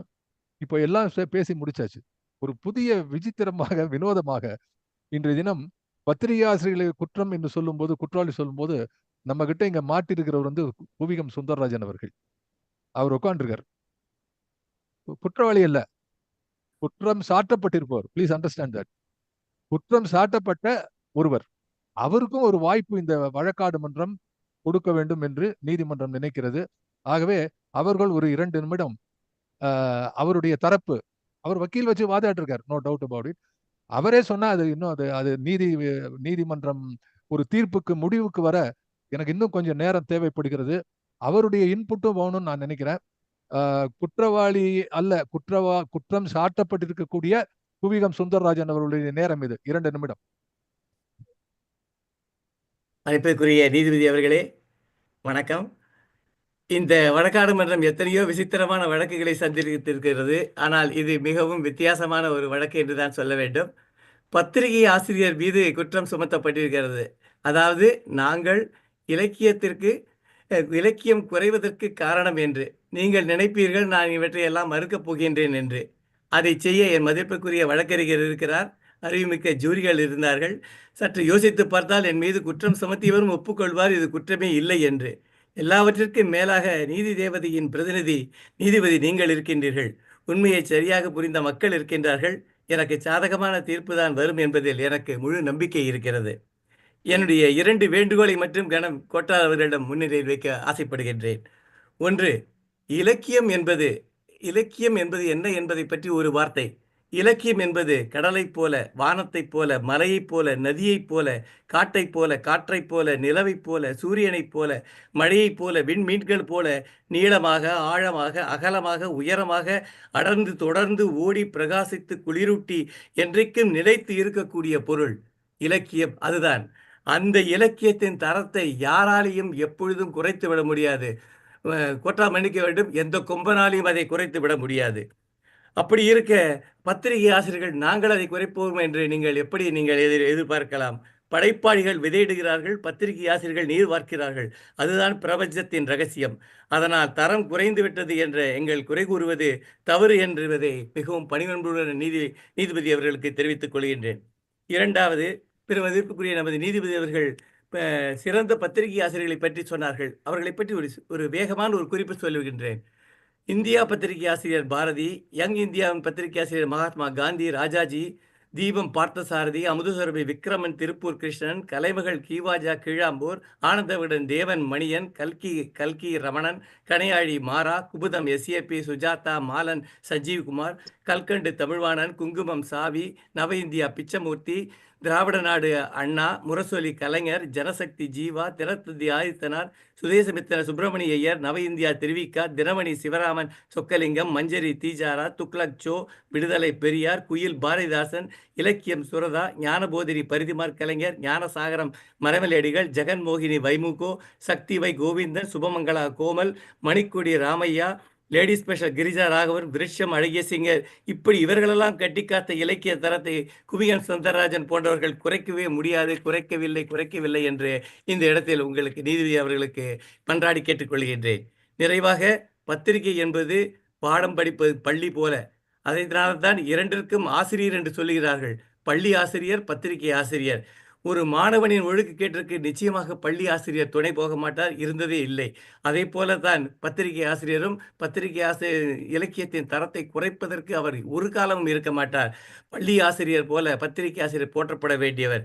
இந்த சிறப்பு நீதிமன்றத்தில் ஆசிரியருக்கு ஒரு நல்ல ஒரு தீர்ப்பை நமது மதிப்புக்குரிய நீதிபதி அவர்கள் வழங்குவார்கள் என்று சொல்லி, என்னுடைய பணிவன்புடன் நான் குற்றவாளி அல்ல என்பதை சொல்லுவதற்கு எனக்கு ஒரு சந்தர்ப்பம் கொடுத்ததற்காக நன்றி பாராட்டி விடைபெறுகின்றேன். நன்றி, வணக்கம். நன்றி. இப்போ தெரியுதா ஏன் வழக்காடு மன்றத்துல குற்றவாளிகள் எல்லாம் பேச வைக்கிறது இல்லைன்னு? ஏன்னா டைரக்டா அஃபெக்ட் ஆனவன். வக்கீல் பேசுறதை விட குற்றவாளி பேசினாதான் நல்லா இதுவா இருக்கும். ஏன்னா யார் ஓடுவான்னா, யாராவது துரத்தின வந்து ஓடணும். நாய் துரத்தினாதான் வேகமா ஓட முடியும். இப்போ அடுத்தது தண்டனை என்று தெரியும் போது அவர் பேசக்கூடிய அந்த ஆக்ரோஷம் ரொம்ப அருமையா இருந்தது. புதிய முயற்சி குற்றவாளிகள் இந்த வழக்காடு மன்றத்திலிருந்து மக்கள் தெரிந்து கொள்ள வேண்டும். நீங்கள் நிச்சயமாக குவிகம் சுந்தரராஜன் பேசியதனுடைய எதிரொலி தீர்ப்பு எழுதுவதற்கு ஒரு சில புள்ளிகளையாவது, அந்த தீர்ப்பு என்ற கோலத்திற்கு ஒரு சில புள்ளிகளை அது இடப்போகிறது. அது சிறு புள்ளியா பெரும் புள்ளியா என்று இன்னும் தெரியாது. சரி, இப்பொழுது முக்கியமாக என்னுடைய ஆப்சர்வேஷன்ஸ் ஒரு சில நிமிடங்கள் எடுத்துக்கொள்கிறேன். எனக்கு நிறைய நேரம் கொடுத்துருந்தார் நீங்க கடைசியில தீர்ப்பு சொல்லணும்னு. இருந்தாலும் நேரமாகி கொண்டிருக்கிறது. உங்கள் அனுமதியோடு சில விஷயங்களை பகிர்ந்து கொள்வர். நம்பர் 1, இந்த வழக்காடு மன்றம் மிகச் சிறப்பாக நடந்தது. ஒரு நீதிமன்றத்தினுடைய பதிவிலே இருக்க வேண்டும் என்பதற்காக சொல்லுகிறேன். இந்த வழக்கிலே பங்கு கொண்ட வாதி, பிரதிவாதி சார்பான வக்கீல்கள், சாட்சிகள், ஜூரிகள், கடைசியில பேசிய குற்றம் சாட்டப்பட்ட நபர் ஆக அத்தனை பேரும் தங்களுடைய பணிகளை மிகச் சிறப்பாக செய்து ஒரு சரியான தீர்ப்பை நீதிமன்றம் எடுத்துக்கொள்வதற்கு வழிகாட்டி இருக்கிறது என்பதற்கு என்னுடைய நன்றியை நான் புலப்படுத்திக் கொள்கிறேன். அதை இந்த ஆவணப்படுத்துகிறேன். அதை இந்த மன்றிலே பதிவு செய்கிறேன். 2வது, இன்றைய தினம் ஒரு மிகப்பெரிய ஒரு வழக்காடு மன்றமாக இது விரிந்ததற்கு காரணம் இந்த குற்றங்கள் எல்லாம் உண்மையான இல்லையாங்கிறது நம்ம பேசி இத்தனை தூரம் பேசியிருக்கிறோம். எல்லாம் பேசப்பட்டிருக்கிறது. எல்லாத்தையும் பத்தி பேசணும். ஒரு தரம் குறைந்து இருக்குதுன்னு சொன்னா ஒரு அப்டிராக்ட். அது தரம்னா வாட் இஸ் தரம், வாட் இஸ் ஸ்டாண்டர்ட்? அந்த தரத்தை 3 முக்கிய குற்றங்களாக பிரித்து அதுக்கு உள்ளே நுழைந்து கிட்டத்தட்ட நான் நோட் பண்ணியிருக்கேன். நேரம் இல்லை, மறுபடியும் திருப்பி சொல்ல வேண்டிய அவசியம் இல்லை. கிட்டத்தட்ட 12 குற்றங்களை ராஜாமணி அவர் சுமத்தி இருக்கிறார்கள். தென்காசி கணேசன் அவர்கள் இந்த 12 குற்றங்களையும் மறுத்திருக்கிறார்கள். அவர் எந்த குற்றத்தையும் விட்டுட்டு போல. அவர் போட்ட அத்தனை பாலையும் அவர் அடிச்சிருக்காரு. சிலது 6, சிலது 4, சிலதுல ரன் அவுட் ஆகிற நேரத்துல கரெக்டா உள்ள பேட்டை வச்சுட்டார். உள்ளுக்குள்ள போய் தொட்டுட்டார். இப்படி அவர்களுடைய அந்த வாத பிரதிவாதங்கள் இருந்தன. இதை ரொம்ப அருமையா கவனித்து ஜூரிகள் சொன்னார்கள். ஜூரிகளுக்கும் ஒரு பெரிய ஒரு மரியாதை. ஏன்னா இதை கரெக்டா அவர் அப்சர்வ் பண்ணியிருக்காங்க. இப்போ என்னுடைய பார்வை, இதுல சொல்லாத விஷயம் ஒன்று இருக்கிறது. பொதுவாக சொன்னாலும் இதுல சொல்லாத ஒரு விஷயம், முக்கியமான விஷயம் நான் கேட்பது இந்த பாயிண்ட் வச்சு, இப்போல்லாம் பத்திரிகையில பொறுப்பு துறப்பை போட்டு கேட்டேன். அந்த பொறுப்பு துறப்பை பத்தி சரியான ஒரு பதில் கிடைக்கல. அது நீதிமன்றம் கிடைக்கல. ரெண்டாவது, மொழி என்பது ரொம்ப முக்கியமான விஷயம். ஒரு பத்திரிகையில அந்த மொழி மூலமா தான் கருத்துக்களை பற்றியே பேசியிருக்கிறோமே வழிய மொழியை பற்றி யாராவது பேசல. இன்னும் யாருமே அந்த குற்றத்தை இந்த பக்கம் வரல. அதுக்கு ஒன்று யாரா ப்ரூஃப் ரீடிங் பண்றாங்களா? இன்றைக்கு நீங்கள் சொன்ன இந்த பத்திரிகையில சந்திப்பிழை, இலக்கண பிழை இல்லாமல் இந்த பத்திரிகை வருகிறதா என்று பார்க்கலாம். ஒரே ஒரு எக்ஸாம்பிள் சொல்றேன். பதிவில இருக்கிறது. நான் ஏற்கனவே பேசிய விஷயம். சாகித்ய அகாடமி புத்தகத்துல கூட, பப்ளிஷ் ஆன புத்தகத்துல பிழைகள் இருக்கின்றன என்று நான் சம்பந்தப்பட்ட ஆசிரியர் கேட்டபோது அவரே சொன்னார், சாகித்ய அகாடமியில இருக்கக்கூடிய நண்பர்கள் இருக்கு சார், ப்ரூஃப் ரைட்டிங்கு தனியா ஆளே வைக்கல சார், அது எழுத்தாளருடைய கடமை என்று சொல்லி விட்டுட்டார். அவங்க பணம் செலவிச்சு நீங்க யாராவது ப்ரூஃப் ரீடிங் பண்ணுங்கன்னு. ஆகவே இன்றைய தினம் அடிப்படையான விஷயத்தை, சில விஷயங்கள் எல்லாம் இன்னும் தொடர்ந்து பேசக்கூடிய அளவில் தான் இன்றைய தினம் இருக்கிறது. தரம் குறைக்கிறது என்று சொன்னால் மொழி, அதுக்கு மாதிரி அதனுடைய கண்டென்ட். அவர் சொன்னார், பேசும்போது சொன்னார், எல்லாம் தென்காசி சொன்னார், பொறுப்பு துறப்புன்னு பார்த்துட்டே இருந்தானா ஒன்னதையும் பண்ண முடியாது சார் என்று சொன்னார். ஆனால் கதைகளை பத்தி சொல்லல, விளம்பரங்களை பற்றி நான் சொல்ல. விளம்பரத்துக்கு தான் பொறுப்பு துறப்பு சொல்லுவாங்க. இப்போ ஒருத்தன் தைலம் ஒண்ணு ஊத்தான் தலைக்கு முடி வளருது. முடி வளரலன்னா நீ போய் கேட்க முடியாது பத்திரிகை ஆசிரியர். அதுக்குதான் பொறுப்பு துறப்பு என்று சொன்னார்களே ஒழிய, கண்டென்ட்டுக்கெல்லாம் பொறுப்பு துறப்பு போட்டுட்டானா அப்படின்னா நீங்க ரொம்ப தப்பு. ஒருத்தர் பத்தி எழுதிருக்கீர்கள், அவருடைய பிறப்பு, இறப்பு, அவருடைய டேட்டு, டைம் எல்லாமே தப்பா இருக்கு. ஆகவே இது மாதிரி நிறைய எக்ஸாம்பிள் நான் வைத்திருந்தேன். ஏன் குற்றம் சாட்டுவது? இந்த குற்றம் நிச்சயமாக நடந்து கொண்டிருக்கிறது. தரம் குறைந்து கொண்டிருக்கிறது. தரமே குறையவில்லை என்று முதலிலே எடுத்த நிலைப்பாட்டை தென்காசி கணேசன் மாற்றிக்கொண்டார். அதுல எந்த விதமான தவறும் கிடையாது. ஏன்னா அவருடைய வாதம் என்னன்னா, பத்திரிகை ஆசிரியர் குற்றம் இல்லை என்பதுதான். ஆகவே இந்த நீதிமன்றத்தினுடைய முதல் முடிவு என்ன என்று சொன்னால், தரம் நிச்சயமாக குறைந்திருக்கிறது. தரம் குறைந்துதான் இருக்கிறது. அன்றைக்கு பார்க்கும்போது இன்றைய தினம் தரம் குறைந்திருக்கிறது என்பதை பொதுவாக எல்லோரும் ஒத்துக்கொண்டிருக்கிறார்கள். இது நீதிமன்றத்தினுடைய கணிப்பல்ல, வாத பிரதிவாதத்தினுடைய பின்னணியிலே அதுதான் எதிரொலித்திருக்கிறது. இரண்டாவது, செய்திகள் வணிக நோக்கில் தவறு செய்கிறார்களா என்பது அடுத்த கேள்வி. இந்த வணிக நோக்கு என்பதை மிக துல்லியமாக அவர்கள் தென்காசி கணேசன் மறுத்தார்கள். வாழ்க்கையினுடைய யதார்த்தத்தை நாம் புரிந்து கொள்ள வேண்டும் என்பதை மிக சிறப்பாக அவர் குறிப்பிட்டார்கள். அதுக்கப்புறம் பிராண்ட் அம்பாசிடர்ஸ், அந்த காலம் மாதிரி பிராண்ட் அம்பாசிடர் தினமணினா ஏஎன் சிவராமன் அப்படின்னு இருந்தார், இல்லைன்னா நவசக்தினா திருவிகா என்று சொன்னது போல இன்றைக்கு இருக்கிறார்னு சொன்னால், நான் குறிப்பிட்டது போல திருப்பூர் கிருஷ்ணன் இருக்கிறார், கீழாம்பூர் இருக்கிறார், நம்ம சகோதரி கிரிஜா லேடி ஸ்பெஷல் இருக்கிறார்கள், ஏன் குபிகம் சுந்தரராஜன் அவர்கள் இருக்கிறார்கள். இப்ப பல பேருடைய அந்த பெயர் பிராண்ட் அம்பாசிடராக கொண்டிருக்கிறது. அது மாதிரி அடுத்து இன்னொன்று நச்சு இலக்கியங்களை தவிர்க்க முடியுமா என்று. இது ஒரு பக்கம் இருக்க, நாம பாராத ஒரு விஷயம் என்ன, எப்படி நல்ல விஷயத்தை நாம் பார்க்கவில்லை என்று தென்காசி கணேசன் அற்புதமா ஒரு சிக்ஸர் அடிச்சார். அந்த பாயிண்ட்டை நான் நோட் பண்ணியிருக்கேன். நல்ல விஷயங்கள் நான் பார்க்கறது இல்லைன்னு. அதே மாதிரி தீய விஷயங்கள் பலவற்றையும் நாம் பார்க்கறது இல்லை. இன்றைக்கு பல பத்திரிகைகள் அது almost soft or hard pornography, அந்த லெவல்ல இந்த புத்தகங்கள்லாம் மலிந்து கிடக்கின்றன. ஆகவே பொதுவாக சமுதாயத்திலே குற்றம் இருக்கிறது என்பதை இந்த நீதிமன்றம் ஒத்துக்கொள்கிறது. குற்றமே நடக்கலன்னு நான் சொல்லிட்டேன் அப்படின்னா இந்த குற்றம் கண்ணிலே தென்படாமல் போய்விடும். ஆகவே சமுதாய அக்கறையோடு, சமுதாய நன்மைக்காக இந்த நீதிமன்றம் தரம் குறைந்திருக்கிறது, குற்றங்கள் நிகழ்கின்றன என்பதை இந்த நீதிமன்றம் பதிவு செய்கிறது. முதல் கருத்து. இரண்டாவது இதுக்கு பத்திரிகை ஆசிரியர்கள் எத்தனை தூரம் பொறுப்பு, பத்திரிகை ஆசிரியர் குற்றம் சொல்ல முடியுமா, அது அடுத்தது. ஆகவே இதுல 2 பகுதி இருக்கிறது. முதல் பகுதி, நீதிமன்றம் ராஜாமணி பக்கமாக நான் நிற்கிறேன். என்ன, நான் குற்றம் அவர் சொன்ன குற்றங்கள் எல்லாம் நிச்சயமாக நிகழ்ந்து கொண்டிருக்கின்றன. இதே மாதிரி வணிக நோக்கு அதிகமா போயிருக்கு. நான் கேட்கிறேன், பத்திரிகையில சர்க்குலேஷன் மேனேஜர்னு ஒருத்தர் போட்டிருக்கான். ஏன் சார் சர்க்குலேஷன் போலன்னா நம்ம என்ன மாத்தலாம்? வாட் இஸ் குமுதம் எஸ்ஏபி பத்தி பேசணும். அவரே சொல்வாராம், வேதா கோபாலன் அவர் மென்ஷன் பண்றார், ஒரு 2 வருஷம் 1 வருஷம் 2 வருஷம் ஒன்று நல்லா பாப்புலரா போச்சுன்னா அதை மாத்து, தொடர்ந்து போகக்கூடாது, மாத்தினாதான் வேற வரும். சர்க்குலேஷன் போய்கொண்டே இருக்கிறது. இது போல பல விஷயங்களை சொன்னார்கள், அதை ஒத்துக்கொள்கிறேன். ஆனால் பத்திரிகை ஆசிரியர்களை குற்றம் சொல்ல முடியுமா என்றால், அந்த பத்திரிகை ஆசிரியர்களை குற்றம் கொண்டு வருவது பற்றி இவர்கள் சொன்னதை சில விஷயங்கள் எனக்கு அதை குறிப்பிட விரும்புகிறேன். 2 பக்கமும் அதை பற்றி சொன்னார்கள். நான் இப்ப எப்படி தீர்ப்பு கொடுப்பது என்று பார்த்தா, அவர் ராஜாமணி ரியர் வியூ பத்தி சொன்னார். எனக்கு ரொம்ப பிடிச்ச என்னன்னா, சார் உங்களுக்கு கார் ஓட்ட பிடிக்குமா, ரியர் வியூ ரியர் வியூவை பார்த்துட்டு. ஆனா இன்னொன்னு சொல்றேன், அதுக்கு தென்காசி அருமையான பதில் சொன்னார். நான் என்னுடைய கேள்வி என்னன்னா, கார்ல வந்து ரியர் வியூ பாக்குறீங்க இல்ல, ரியர் வியூ மிரர் இல்லைன்னா காரை ரெஜிஸ்டரே பண்ண மாட்டான். நீங்க வந்து ரிஜிஸ்டரே பண்ண மாட்டான். இது வந்து பிரேக்கு கிளச்சு எவ்வளவு முக்கியமோ அது போல ரியர் வியூ மிரர்ங்கிறது ரொம்ப முக்கியம் என்பதை நாம் ஒத்துக்கொள்ள வேண்டும். ஆகவே முன்பக்கம் பின்பக்கம் ரெண்டுமே முக்கியமா இருக்கிறது. அந்த உதாரணத்தை சொன்னார்கள், அதை நான் ஒத்துக்கொள்கிறேன். ஆனா அதே நேரத்துல வந்து இந்த பத்திரிகை ஆசிரியர்கள் குற்றம் சாட்டக்கூடிய அளவுக்கு இந்த குற்றம் மலிந்து இருக்கிறதா, பத்திரிகை ஆசிரியர்களுக்கு மேல அத்தனை தூரம் இந்த பாரம் இருக்கிறதா என்பதை நான் அடுத்து எடுத்து பார்த்தேன். அப்படி பார்த்தா என்னுடைய உதாரணம் என்னவாக இருக்குன்னு சொன்னா, குற்றம் இருக்கிறது. இப்போ வந்து ஒரு டாக்டர் போறா, கண்ணு தெரியலன்னு போறான். கண்ணு தெரியல போனா it needs to change the glasses, not surgery.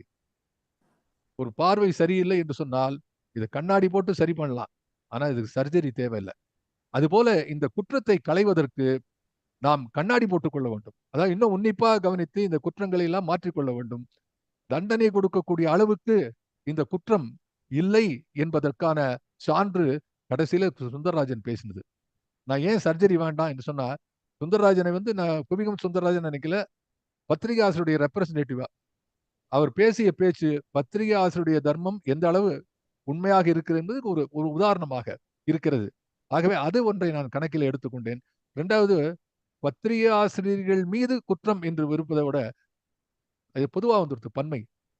எல்லா பத்திரிகை ஆசிரியர் குற்றம் சொல்ல முடியுமா என்று அந்த பன்மையை பற்றி ஒரு கேள்வி கேட்டால் அங்கேயும் நீதிமன்றம் மௌனமாகி நிற்கிறது. இப்போது குற்றம் என்று தீர்மானம் பண்ணி தண்டனை கொடுப்பது என்று சொன்னால் பொதுப்படையாக பத்திரிகை ஆசிரியர்கள் சொல்லும் போது யார் மேலே குற்றம் சுமத்த முடியும்? ஒரு திருப்பூர் கிருஷ்ணன் மேல குற்றம் சுமத்த முடியுமா? ஒரு அழகியசிங்கன் மேல குற்றம் சுமத்த முடியுமா? குவிகம் சுந்தரராஜன் மேல குற்றம் சுமத்த முடியுமா? ஆனா குற்றம் நகழக்கூடிய கூட்டத்திலே அவர்களும் இருக்கிறார்கள் என்பது வேறு. ஆகவே பொதுப்படையான கருத்தாக பத்திரிகை ஆசிரியர்கள் என்று பன்மையிலே குறிப்பிட்டனாலே அது ஒரு காரணமாகும். இரண்டாவது, இது மறுபடி உற்று பார்த்தால் சரி செய்யக்கூடிய ஒரு குற்றமாகவும் இது தண்டனைக்குரிய குற்றமாகவும் இல்லை என்ற காரணத்தினால் இந்த நீதிமன்றம் ஒரு பரிந்துரையை கொடுக்கிறது. அதாவது ராஜாமணி அவர்கள் தொடுத்த அத்தனை குற்றமும் நிகழ்ந்து கொண்டிருக்கிறது. அதை மறுபடியும் பத்திரிகை ஆசிரியர்கள் முன்னின்று இதையெல்லாம் மனதிலே கொண்டு மறுபடியும் கணக்கிலே எடுத்துக்கொண்டு தங்கள் பத்திரிகை வெளிவரும் போது மறுபடியும் உற்று நோக்க வேண்டும் என்ற பரிந்துரையை கொடுத்து இது தண்டனைக்குரிய குற்றம் அல்ல என்ற காரணத்தினாலே நான் பத்திரிகை ஆசிரியர்களை இந்த வழக்கிலிருந்து விடுவிக்கிறேன். அவர்களுக்கு எந்த விதமான தண்டனையும் இது கொடுக்க முடியாது. ஆனால் அதே நேரத்திலே பரிந்துரை செய்கிறேன், நீங்கள் நிச்சயமாக இந்த குற்றங்களை கணக்கிலே எடுத்துக்கொள்ள வேண்டும் என்று சொல்லி மறுமுறையும் இந்த வழக்காடு மன்றத்தை மிகச் சிறப்பான முறையிலே எடுத்துக்கொண்டு சென்று தீர்ப்பு கொடுப்பதற்கு எனக்கு துணையாக நின்ற இருபக்க வக்கீல்களையும் ரொம்ப அருமையா பேசினார். அதை பத்தி நிறைய பேசக்கூடிய ஒரு சான்ஸ் இருக்கு. ராஜாமணிக்கு அந்த தென்காசி கணேசன் ரெண்டு பேருக்கும் அற்புதமான இவர்களை தேர்ந்தெடுத்த சுந்தரராஜன் மிக நன்றி பாராட்டி அவருடைய பேச்சு இன்னைக்கு ரொம்ப அற்புதமான பேச்சு. வருது குற்றவாளி சுமத்தப்பட்டிருந்தாலும் இலக்கியத்தை பற்றி அவர் சொன்னதை மறுபடி பதிவு செய்ய வேண்டும். ரொம்ப அருமையா இருந்தது. ஜூரர்கள் சகோதரி பானுமதி அவருடைய பொறுப்பு, அப்புறம் அந்த விஜயலட்சுமி, நிறைய பேர் இருந்தாங்க. எல்லாருக்கும் என்னுடைய நன்றியை சொல்லி இதுக்கு எல்லாத்துக்கும் மேல என்னுடைய பல நண்பர்கள், குவியத்தினுடைய பல நண்பர்கள் இன்று பெரிய அளவிலே இங்கே வந்து எல்லாரும் இந்த நிகழ்ச்சியை சிறப்பு செய்திருக்கிறீர்கள். இதுல என்ன ஒரு மகிழ்ச்சினா, இந்த நிகழ்ச்சியினுடைய தான் இது வந்து ஒரு பயனீர். அதுபோல இந்த நிகழ்ச்சி நன்றாக நடத்ததுக்கு காரணம் என்னன்னா, இது போன்ற இன்னொரு நிகழ்ச்சியை நாம் எதிர்பார்க்கலாம் என்ற அளவுக்கு இந்த வழக்காடு மன்றம் சிறப்பாக நடந்து என்று சொல்லி என்னுடைய பணியிலிருந்து நான் என்னை விடுவித்துக் கொள்கிறேன். வழக்காடு மன்றம் நிறைவு பெறுகிறது. நன்றி, வணக்கம். நன்றி நன்றி ஓவேஸ் அவர்களே. என்னை குற்றவாளி கூட்டிலிருந்து என்னை விலக்கி விட்டதற்காகவும் இந்த கேஸை தள்ளுபடி செய்ததற்காகவும் நன்றி. ஆனால் உங்களுடைய பரிந்துரை மிகவும் முக்கியமானது. இதை பத்திரிகை ஆசிரியர்கள் அனைவரும் கருத்தில் கொள்ள வேண்டும். அதாவது தரத்தை குறைப்பதற்காக எந்த முயற்சியும் அவர்கள் எடுத்துக்கொள்ளக்கூடாது. பத்திரிகை லாப நோக்காக இருக்கலாம், ஆனால் தரம் எப்பொழுதும் குறையக்கூடாது என்ற உங்களுடைய கருத்தை, நீதிபதி அவர்களுடைய கருத்தை எடுத்துக்கொள்கிறோம். ரொம்ப சிறப்பாக இன்றைக்கி போச்சு இது வழக்காடு மன்றம். ரொம்ப மகிழ்ச்சியாக இருக்குது. ஒரு ஜட்ஜ்மெண்ட்டும் சரி, ஆர்குமெண்ட்டும் சரி, ஜூரிஸும் சரி, அந்த பார்த்துருந்த அத்தனை பேருக்கு மனசுலயும் ஒரு டென்ஷன் அப்படியே ஏறிட்டே இருந்தது. நிச்சயமா எப்படி தீர்ப்பு வரப்போதோ அப்படிங்கிறது. ஒரே ஒரு ரிக்வெஸ்ட் சுந்தரராஜன், இன்னைக்கு வந்து கொஞ்சம் நேரம் ஆயிடுது, இருந்தாலும் நிறைய பேர் பார்க்க வந்திருக்காங்க. ஏதாவது ஒரு 2 பேராவது இதை பற்றி ஒரு கருத்து, அதாவது அவங்களுடைய என்ன பேசணும் அதை பத்தி ஏதாவது சொல்லணும்னு நினைப்பாங்க. சோ இந்த நோக்கர்கள்ல இருந்து, இந்த வந்திருக்கிற பார்வையாளர்கள்ல இருந்து ஏதாவது ஒரு 2 பேர் ஏதாவது பேசணும், நீங்க நேரம் இருந்தா அனுமதிக்கலாம். மிகச் சிறப்பாக இருக்கிறது.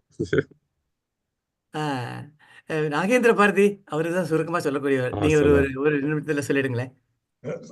ரொம்ப நன்றி சார். நான் வந்து ரொம்ப படிக்கிறது இல்லைங்கிறதுனால எனக்கு வந்து இதை பத்தி ரொம்ப விவரமா சொல்ல முடியாது. ஆனா நீங்க தரம் குறைந்ததுன்னு சொல்றப்போ அந்த தரம்ங்கிறது ஒரு ரிலேட்டிவ் டேர்ம். அந்த ரிலேட்டிவ் டேர்ம் வந்து இன்னைக்கு காலத்துல எப்படி அதை நீங்க ஜட்ஜ் பண்ண முடியுங்கிற ஒரே ஒரு தாட் ப்ராசஸ் தான் எனக்கு வந்துச்சு சார். மற்றபடி அருமையான ஜட்ஜ்மெண்ட். நன்றி. Thank you sir.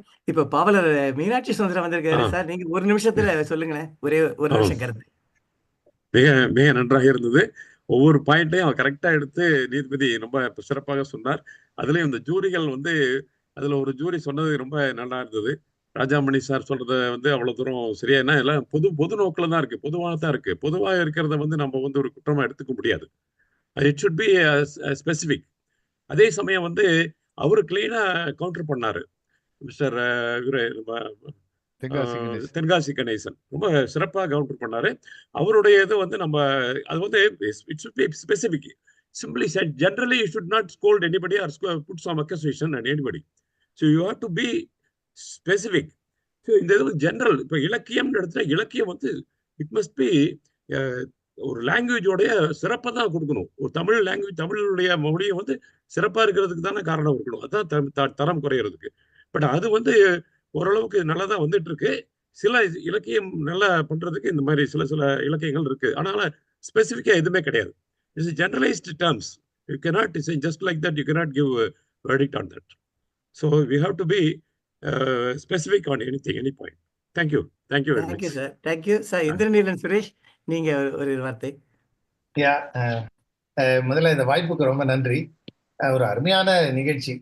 இதுல வாவேசு சார் வந்து ரொம்ப அழகா அதை டைரக்ட் பண்ணி கொண்டு போனது எனக்கு ரொம்ப பிடிச்சிருது. காரணம் என்னன்னா, பத்திரிகை ஆசிரியர் மேலதான் குற்றம், படைப்பாளி மேல இல்லைங்கிறத அவர் திரும்ப திரும்ப சொல்லிக்கிட்டே இருந்தார். அது கரெக்டான அந்த ஃப்ளோ டைரக்ஷனை வந்து டேர்ன் பண்ணி அதை எப்படி கொண்டு போகணுமோ அதை கொண்டு போயிட்டு போன அந்த திறமையை நான் ரொம்ப தலைவணங்குகிறேன். ராஜாமணி வந்து இன்றைய வாழ்வியல் சூழ்நிலையை பத்தி தான் பேசணும். நீங்க அதை விட்டுட்டு நீங்க பழச பத்தியே பேசிட்டு இருக்கீங்கிறதுல ரொம்ப தெளிவாக இருந்தார்.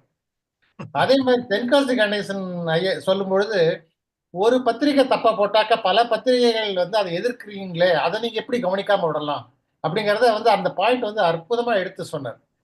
இதுல ஜூரிகளோட பங்கு வந்து எனக்கு ரொம்ப ஆச்சரியமா இருந்தது. பழமையிலிருந்து தான் புதுமை எழ வேண்டும். இந்த ஃப்ளோவை பார்த்தீங்கன்னாக்க வாவேசு ஆரம்பிச்சதுல இருந்து சரி, ராஜாமணி சார் அதை கவுண்டர் பண்ண நம்ம தென்காசி சார், அதுக்கப்புறம் வந்த சாட்சிகள் கூட பாஸ்கர் சார் வந்து புதிய படைப்புகளை நீங்க பார்க்காம எப்படி கண்ண மூடித்தனமா நீங்க அப்படி சொல்லலாம், திறமை இல்லைன்னு சொல்லலாம். அதாவது இந்த flow was built in A proper way and வந்து தீர்ப்புல கொண்டு போது தீர்ப்பு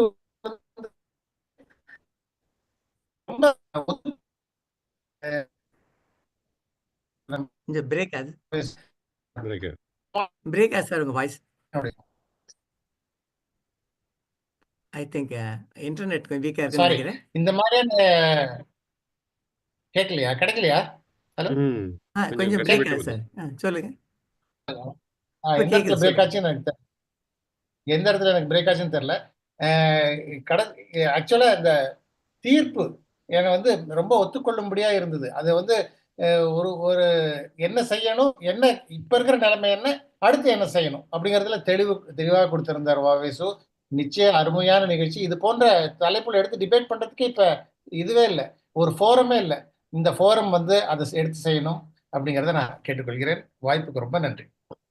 தேங்க்யூ. நிறைவாக ஹரிகரன், நீங்க ஒரு வார்த்தை சொல்லிடுங்க. ஒரு பத்திரிகை ஆசிரியர் குழு ஆர்கே வந்து பிஸியா இருக்கார் போல இருக்கு. ஹரிகரன் சொல்லுங்க. வணக்கம் அனைவருக்கும். முன்கூட்டியே பொங்கல் நல்வாழ்த்துக்கள் சொல்றேன். ரொம்ப அற்புதமா இருந்தது இந்த வழக்காடு மன்றம். என்னன்னா, எல்லா ஏற்கனவே சொன்ன மாதிரி அந்த வாதி பிரதிவாதங்கள் அதெல்லாம் ரொம்ப அற்புதமா இருந்து அதை கொண்டு சென்ற விதம் வாவேசு ஐயா வந்து அவ்வளவு அழகா கொண்டு போனாரு. எந்தெந்த இடத்த கட் பண்ணி பேசணுமோ, ஏன்னா அந்த எக்ஸ்பீரியன்ஸ் ஷோஸ், ஏன்னா மற்றவங்க எல்லாம் அதுக்கு புதுசா இருக்கலாம், அது அவருக்கு இந்த விஷயம் புதுசு கிடையாது. அதை வந்து அவ்வளவு ப்ரொஃபஷனலா நடத்தி கொண்டு போனாரு. ரொம்ப நல்லா இருந்தது. இப்ப என்னோட ஒரே ஒரு கேள்வி என்னவா இருந்ததுன்னா, ஏன்னா பத்திரிகைகள்ல வெளியாகிற இலக்கிய படைப்புகளை வச்சும் தற்கால இலக்கிய தமிழ் படைப்புகள்னு சொல்ல முடியாதுங்கிறது என்னோட அபிப்பிராயம். ஏன்னா பத்திரிகைகளே குறைஞ்சு போச்சு. இப்போ நிறைய பேர் வந்து பத்திரிகைகளில் எழுதுறத விட நேராகவே புக்காக பப்ளிஷ் பண்ணிடுறாங்க. ஸோ அந்த ஒரு பெர்ஸ்பெக்டிவ்லையும் பார்த்துருக்கலாம். ஏன்னா அப்படி பார்த்தீங்கன்னா இந்த மேபி ரெண்டாம் தரம் இல்லை தரமற்றன்னு சொல்ல மாட்டேன், அந்த மாதிரி கதைகள்லாம் படைப்புகள்லாம் பத்திரிகைகளில் வருதாங்கிறது எனக்கு ஒரு இது. மற்றபடி ஓவரால் அந்த ப்ரோக்ராம் வந்து ரொம்ப நல்லா இருந்து மிக்க நன்றி. அடிக்கடி இந்த மாதிரி ஒரு தாட் ப்ரோவோக்கிங் ஒன்று பண்ணணும்னு வைக்க வேண்டிக்கிறேன் நான். நன்றி. நன்றி. முத்து சந்திரசேகர் இன்னொரு கேட்கலாம். முத்து சந்திரசேகர், அடுத்து பிரேமா, அவங்களோட முடிச்சிடலாம். அருமையான நிகழ்ச்சி. ராஜாமணி சார் ஜென்ரலா ஒரு அக்யூசேஷன், எல்லாருமே இந்த அவ்வளோ கட்டிட்டு கிடக்குற எல்லாருமே தப்பு பண்றாங்க. எனக்கு அதுல ஸ்பெசிஃபிக்கா அதுல குற்றவாளிகளை கை நீட்டி காட்டணும். ஜென்ரலா எல்லாரும் குற்றவாளின்னு அப்படி சொன்னாரு. அதுல கணேசன் சார் ரொம்ப ஸ்பெசிஃபிக்கா யாரு குற்றமில்லாத நல்லவர்கள்னு சொன்னார். அது எனக்கு ரொம்ப பிடிச்சிருந்தது. அது அருமையான வாதம் என்று நான் நினைக்கிறேன். நன்றி. தேங்க்யூ. பிரேமா மேடம், இதோட நிறைவு செய்யலாம். அனைவருக்கும் வணக்கம். மிகச் சிறப்பாக இருந்தது. நல்ல முதல்வராக நல்ல பேச்சாளராக தான் வாவிசு சார தெரிஞ்சிருந்தவங்களுக்கு இன்னைக்கு நல்ல நீதிபதியாகவும் அவர் வந்து முதல் முறையா நான் பாக்குறேன் இந்த நிகழ்வுல. சாட்சி சொன்னவங்களும் டாக்டர் பாஸ்கர் அந்த மற்றவங்க அவங்களோட ரோலும் சரியா இருந்தது. ராஜாமணி சார் எடுத்து வச்ச ஆர்குமெண்ட்டுக்கு தென்காசி சார் வந்து அதுக்கு கொடுத்த ரிப்ளைஸ் எல்லாம் அதுக்கு நடுவுல இது கோர்ட்டு இதோட நிறுத்திக்கங்கன்னு அது உண்மையாவே கோர்ட்டு நிகழ்வுகளை நேர பாக்குற மாதிரி ஒரு இதை வந்து உணர்ச்சியை வந்து கடத்தினது ரொம்ப நல்லா இருந்தது. ஜூரிஸோட ரோலு இது வரைக்கும் நான் பார்க்காதது. இன்னைக்கு அவங்க எவ்வளவு பர்ஃபெக்டா பண்ணாங்கன்றதும் எந்த இடத்துல அவங்க வந்து சரி பண்ணிக்கணும்ன்றத இமிடியேட்டா அவங்கள வந்து திருத்தினதும் ரொம்ப சிறப்பாக இருந்தது. உண்மையிலேயே இது போன்ற நிகழ்ச்சிகள்ல அது குற்றவாளியை கூப்பிடணும்னு குற்றவாளி தரப்பு சுந்தரராஜன் சாரை வேற விசாரிச்சது, அவர் தரப்புல பத்திரிகையாளர்களுக்கு இருக்கிற எல்லா இதையும் அவர் சொன்னது எல்லாமே ஃபீட்பேக்ல அதே மாதிரி எல்லாருமே நல்லா கொடுத்தாங்க. இந்த மாதிரி நிகழ்ச்சிகளை வந்து நம்ம மாதத்துக்கு ஒரு முறையாவது நடத்தினோம்னா நல்லா இருக்கும் நம்மளுடைய இதுல அப்படின்றத நினைக்கிறேன். உண்மையிலேயே வந்து இலக்கியம் அப்படின்றது வந்து எப்படி இருக்கணும் அப்படின்றது மக்கள் இலக்கியம் அப்படின்னாவே அந்த நாட்டுடைய அந்த நாளுடைய நிகழ்வுகள் தான் அப்படின்றத நம்ம இப்போ காலத்தின் கண்ணாடின்னு படிச்சிருக்கோம். இன்னைக்கு ஒருவேளை மக்கள் எப்படி விரும்புறாங்களோ அப்படி பத்திரிகைகள் எடுத்துக்கொண்டு போகிறது. இதுல நல்ல பத்திரிகையாளர்களாக நல்லா சுட்டி காட்டி இருக்கீங்க. அவர்களுடைய பணிகள் எல்லாம் வந்து சிறக்கிறதுக்கு வாசகர்களா நம்ம என்ன ஒரு ஆறுதலையும் அவங்களுக்கு ஆதரவையும் கொடுக்கணுமோ அதை அது மாதிரி கொடுக்கணும் அப்படின்றத இதுல ஒரு டேக்அவேயா எடுத்துக்கலாம். அதுலயும் தீர்ப்பு என்ன சொல்ல போறாரு அப்படின்னு நினைச்சிட்டு இருக்கும்போது ஒரு மெஸ்மரைசிங் ஜட்ஜ்மெண்ட் அவங்களுக்கு வந்து இது வந்து தண்டனைக்குரிய பரிந்துரையும் கொடுத்தது ரொம்ப சிறப்பாக இருந்தது. ரொம்ப புதுமையாகவும் இருந்தது. வாய்ப்புக்கு நன்றி சுந்தரராஜன் சார். நன்றி நன்றி. ரொம்ப சிறப்பாக அமைந்தது. இப்போ நம்ம அடுத்த நிகழ்ச்சியை பற்றி போயிடுவோம். இந்த நிகழ்ச்சியை பற்றி பின்னாடி we can pass over this event. அடுத்த நிகழ்ச்சி குவியத்தில் ஓவியர் விஸ்வம் அவர்கள் வந்து ஓவியத்தை பற்றியும் இலக்கியத்தை பற்றியும் பேசுவதற்காக இருக்கிறார். இப்போ நம்ம குவிகம் சொலவடை, அதாவது குவிகம் ஷார்ட்ஸ், அந்த இது ஒரு நிமிஷத்துக்கு இருக்கும். அதற்கு பிறகு அதற்கு முன்னால் ஒரு சின்ன ஒரு போல் ஒன்று வைக்கலான்னு இருக்கோம் இந்த வருஷத்தில். இப்போ வேணால் ட்ரை பண்ணி பார்க்கலாம். ஒரு நிமிஷம் தான் ஆகும். ஸோ ஒரு 2 minutes தான் எக்ஸ்ட்ரா பார்க்க போகுது. ஒரு போல், அதான் இந்த ஈவெண்ட் எப்படி இருந்தது அப்படிங்கிறத பற்றி உங்கள் ரேட்டிங். ஒவ்வொரு நிகழ்ச்சியிலையும் ஒரு ரேட்டிங் ஒன்று பண்ணலாமேன்னு சொல்லி போன தடவை சொல்லிட்டு இருந்தாங்க. அதனுடைய டேக்காவே இப்படி பண்ணலாம். இருங்க, இப்போ அது வருதான்னு பார்க்கலாம்.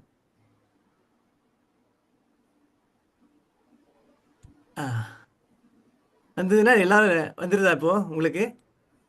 இல்ல சார், எதுவும் இருங்க வரும் பாருங்க. வந்திருக்கா? Yeah. உங்க ரேட்டிங் கொடுங்க. நீங்க ஜஸ்ட் ஒரு 1 minute வரைக்கும் டைம் இருக்கு. Your time starts. எஸ், 15 பேர் கொடுத்திருக்கிறார்கள். எல்லாரும் கொடுக்கலாம், ஜட்ஜி கூட சேர்த்து கொடுக்கலாம். இது வந்து நிகழ்ச்சியை பற்றி தான். அதில் வர்றதில் நீங்கள் 1 2 3 4 5 இருக்கிறது, அதை கிளிக் பண்ணுங்க. 24 பேர் கொடுத்துருக்கீங்க.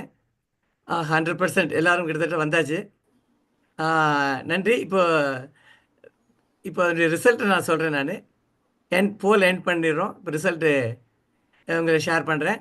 நிறைய பேர் 76% வந்து 5 ரேட்டிங்ஸ் கொடுத்துருக்கீங்க, 24% 4 ரேட்டிங்ஸ் கொடுத்துருக்கீங்க.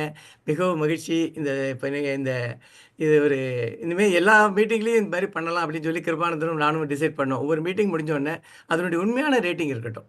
அதாவது நம்ம பேசும்போது நல்லா பாராட்டுகிறீங்க, சொல்றதுக்கு குத்தங்களே சொல்றதில்ல. ஏன்னா அவர்கள் மனசு புண்படுமோ அப்படிங்கிறதுனால. ஆனா இந்த ரேட்டிங் வந்து யார் குடுத்துருக்காங்கங்கிறது தெரியாது. அதனால ஒவ்வொரு நிகழ்ச்சி முடிஞ்ச உடனே நீங்க உங்களுடைய ரேட்டிங் குடுங்க. ஸோ இந்த இதில பொறுத்தவரைக்கும் 76% வந்து 5 ரேட்டிங்கும் அண்ட் பாக்கி உள்ளவங்க 4 ரேட்டிங் குடுத்துருக்கீங்க. 3, 2, 1 யாருமே குடுக்கல. அனைவருக்கும் குவியத்தின் சார்பாக நன்றியை தெரிவித்துக் கொள்கிறோம்.